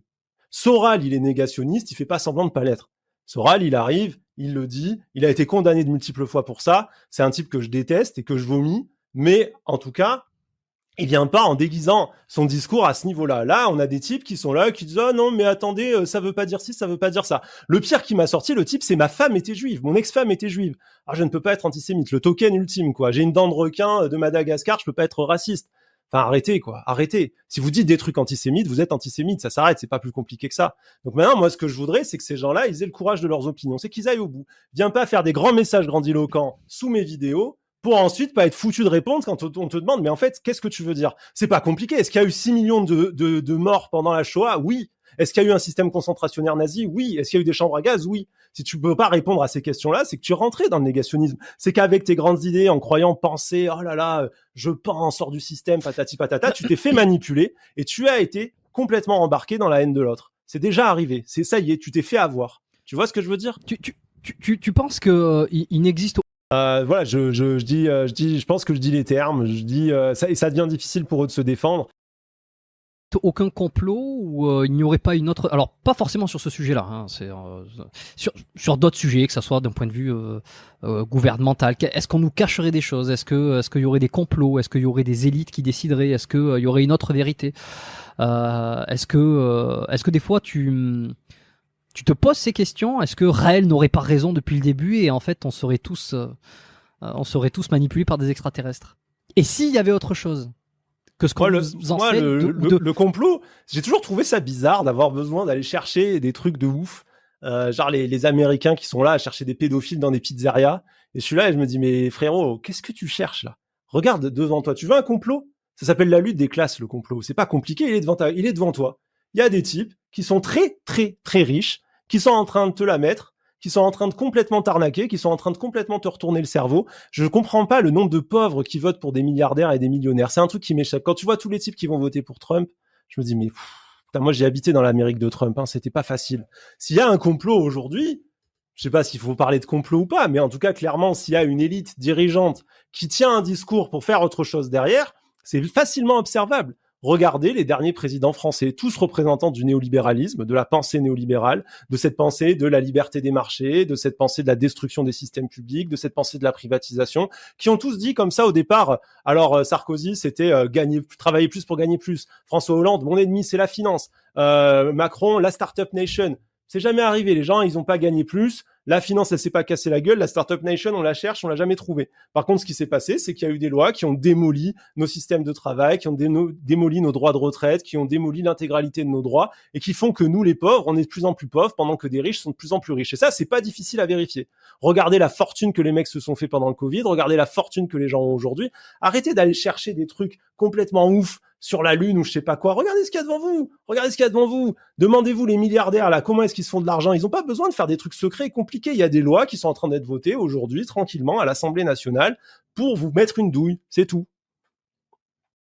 Ça, je pense qu'ils s'y attendaient pas du tout. Et maintenant, c'est ma réponse aux complotistes qui me disent mais il y a pas de complot, tu crois pas au complot? Moi, je suis là, si. Je vais vous parler de Karl Marx. Et en vrai, ben, ça marche vraiment tellement. Et ce qui est hyper drôle, en fait, c'est que ces gens-là, ils sont dans un rejet, mais profond. Mais vraiment profond de ça. Ils ont toutes les techs néolibérales. Lui, il est dans le mode réussite, personnel, entrepreneuriat.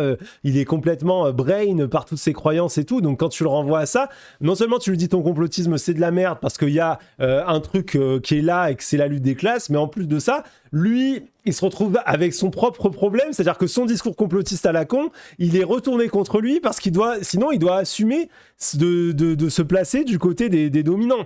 Et ça lui fait pas du tout plaisir. Je te propose qu'on fasse une petite pause. Je précise aux gens. Là, vraiment, il n'y avait rien eu. Ça a été juste, j'ai dit ça, et ça a été bon, on fait une pause, on s'arrête. De dire aux gens de se dépasser, de se mettre à l'activité physique, de faire attention à leur santé, est pour toi problématique. Je ne savais pas, et je vais te challenger un peu, je ne savais pas que faire attention à sa santé et propager des idées de sport et de dépassement de soi, bon voilà, je me répète, était problématique. Et t'as fait un bad buzz là-dessus, que je vais être totalement honnête, que j'ai eu une réaction épidermique par rapport à ça. Je me suis dit, oulala, le message qui est passé, je vois le message qu'ils ont voulu faire passer, sur les injonctions, sur les mensonges omis, sur la représentation des corps, sur tout ça, très bien. Mais le message d'emblée, je l'ai pas compris. Je me suis dit, ça c'est pas bon ça. Je suis honnête. Alors, ouais, non, mais ça me dérange pas. J'ai fait un gros débat avec Nassim Saïli sur le sujet. Et on était. J'ai pas eu l'occasion de l'écouter. Bah, il est sur ma chaîne YouTube si les gens ont envie d'aller faire un tour et de se faire une opinion. Pour réexpliquer un peu tout ce qui se passait, c'était en plein milieu de la polémique. Et je remercie Nassim à nouveau pour ça, parce que là où tout le monde faisait des vidéos en prenant 10 secondes de ce que j'avais dit avec Camille, donc qui est la personne avec qui j'ai fait cette prise de parole, la plupart des gens prenaient 10 secondes en tronquant nos extraits, en nous faisant dire ce qu'on n'avait pas dit. Nassim, il a eu ce courage du débat et il a accepté de venir en plus sur ma chaîne Twitch et qu'on fasse le débat en direct, et ça a été très constructif parce que finalement on s'est rendu compte que c'était peut-être moins clair ce qu'on avait dit que ce que les gens voulaient bien nous faire dire. Et moi je crois que nos propos sur le moment, ils ont été tellement déformés qu'on nous a pas entendus. Alors, si vous voulez voir la vidéo, elle est toujours en ligne sur ma page, hein, je l'ai jamais supprimée. Après, ce qui est dommage, c'est que là, du coup, il revient sur cette polémique. J'ai fait 2 vidéos, il en a vu une sur 2. Il n'est pas allé voir le débat avec Nassim, il s'est pas tellement intéressé. Le point de départ de cette vidéo, c'est Camille qui fait du sport. Premier truc à savoir, Camille, elle fait du sport. Elle fait du sport et elle fait un post sur Instagram pour parler de son rapport au sport, pour dire que c'est difficile, que c'est douloureux, qu'elle a du mal avec l'image que ça lui renvoie. Je la contacte, on se connaît, on parle souvent et tout, on se connaît, et en échangeant, en fait, je parle un peu de mon rapport au sport à moi. Et je lui dis, tu sais, moi, ça fait 27 ans que je fais du sport. J'ai fait de l'athlétisme pendant très longtemps, j'en ai fait à assez bon niveau, je suis allé en championnat de France, je viens d'une famille de sportifs, mon père il a fait les championnats du monde de course en montagne, mon frère il a fait les championnats d'Europe de steeple, j'ai grandi dans le sport, tu vois. J'ai jamais vraiment arrêté, à part une petite période à l'adolescence où je vivais seul avec ma sœur dans des conditions de précarité très très dures, donc j'avais plus vraiment ni le temps ni les moyens de faire un sport, mais j'ai repris le sport après, justement après cette agression, et dont je te parlais tout à l'heure, et je suis allé faire des sports de combat, j'ai jamais arrêté, et je continue aujourd'hui à faire du sport régulièrement. Et je le dis, et pourtant, tous les jours, je reçois des messages d'injures sur mon physique. Des gens qui disent ah, corps de lâche, ah, mais toi, ça se voit, t'as jamais fait de sport de ta vie. Et je lui dis, mais c'est marrant parce que toi, tu reçois, parce qu'elle reçoit la même chose, tu reçois des injonctions toute la journée à faire du sport parce que tu serais trop grosse, trop ci, trop ça. Donc tu t'es mis au sport et ça ne s'arrête pas. Et moi qui ai fait du sport toute ma vie, depuis que je parle publiquement sur les réseaux, je me fais emmerder quotidiennement, comme quoi je fais pas de sport, je connais rien au sport, je devrais pas faire de sport, etc. Et on se dit, on va faire une vidéo pour dénoncer ce mensonge, cette espèce d'arnaque totale sur les réseaux, ce que sont ces gens qui viennent comme ça et qui disent ah, tu devrais faire du sport, mets-toi au sport, etc., au prétexte de la santé, parce que c'est un prétexte, et qui en fait ne sont là que pour humilier selon le fait qu'on ressemble ou pas à une norme corporelle, qui vont juste te juger, est-ce que tu rentres dans la case, est-ce que tu ressembles assez à ci, assez à ça, est-ce que ton corps rentre dans une norme dominante. Et on se dit, on va faire une vidéo pour parler de ça. Et j'avoue que l'introduction de la vidéo, il est costaud. On dit aux gens, mais vous nous faites chier. Arrêtez de venir toutes les 5 minutes nous dire dans nos putains de vidéos, on parle pas de ça, va faire du sport, tu t'es vu, machin, et tu nana, va bouger ton gras, t'es trop maigre, va te faire du muscle, machin, etc. Donc on fait une vidéo pour parler de ça, et on veut parler de l'injonction toxique. Je rappelle que dans la vidéo, à 10 secondes de la vidéo, il y a les préconisations de l'OMS sur le fait qu'il faut avoir une activité physique régulière. 10 secondes.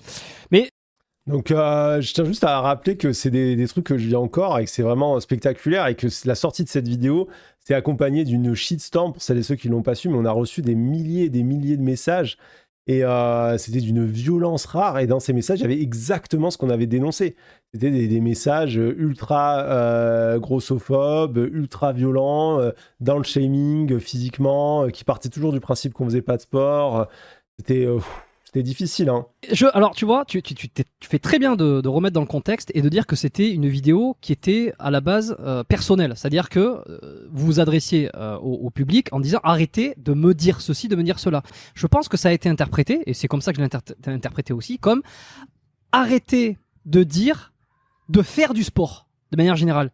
C'est-à-dire que je comprends ce positionnement qui est j'en ai fait toute ma vie et pourtant j'arrête pas de recevoir un truc, arrêtez de me faire chier avec ça. Déjà de 1, je fais ce que je veux, et de 2, vous n'avez aucune idée de ce que je fais dans ma vie. Je suis 100% d'accord, et je pense qu'on a tous reçu des gens, à un moment donné quand on a été visible ou public, on a tous reçu comme ça des critiques sur le physique facile. Tiens, tu sais pas t'entraîner, tiens, tu sais pas faire ceci, tu connais rien, ceci là, parce que visuellement tu ne correspondais pas à l'image de l'athlète. Ça, d'accord. Mais je pense que le message, ce qui a été pris par les gens, c'est un conseil généraliste, tu vois. Arrêtez de dire aux gens de faire du sport. Ça a été pris comme ça. Attends. Depuis quand il faut arrêter de dire de faire du sport? Tu vois, je pense qu'elle est là peut-être la nuance ou la distinction. Les gens ont entendu ça, mais moi, quand je regarde la vidéo en entier, je me dis quand même, si tu regardes la vidéo dans son ensemble, c'est quand même relativement clair de quoi on parle. On rappelle quand même plusieurs fois que oui, c'est pas mal de faire du sport et tout, mais qu'ensuite, on voulait aussi, et c'est ça aussi qui a été mal pris, on voulait aussi rappeler que sport, ça, je pense que ça va te faire réagir tout de suite, mais sport n'est pas forcément synonyme de bonne santé. Et qu'il peut y avoir aussi une relation au sport qui est extrêmement toxique, où on se fait du mal, où on n'est pas forcément dans une bonne approche, et que c'est aussi important d'en parler, et qu'en fait, ce rapport sport-santé, faut peut-être le laisser aux professionnels. Et tu vois, moi, ce que je voudrais, c'est à la limite, dire aux gens, mais c'est cool de faire du sport, tout ça, etc. Oui, culpabiliser les gens. Est-ce que c'est vraiment utile? Est-ce que ça fonctionne? Tu vois, je suis même pas sûr que ça fonctionne. Je suis même carrément sûr que ça fonctionne pas, hein. Là, je me suis un peu trop euphémisé mais dans le débat, mais vraiment non, évidemment ça ne fonctionne pas, ça sert à rien, c'est de la merde. C'est juste ton message chronambule juste avant les épreuves de judo. Roman Diclo, catégorie plus de 73 kilos, s'est senti obligé de publier une vidéo pour dire au rageux de lui lâcher la grappe sur son physique et celui des athlètes. Ouais, j'ai vu la vidéo, allez la voir et c'est terrible. Hein. C'est terrible de voir une athlète olympique obligée de se justifier sur son poids, sur son physique. Alors, et parler de tous les... Elle a parlé ensuite de tous les messages qu'elle reçoit, c'est un enfer. Hein. Ça, c'est encore autre chose. Mais effectivement, il y aurait des données comme quoi, oui, culpabiliser les gens ne fonctionne pas. Mais c'est encore autre chose. Mais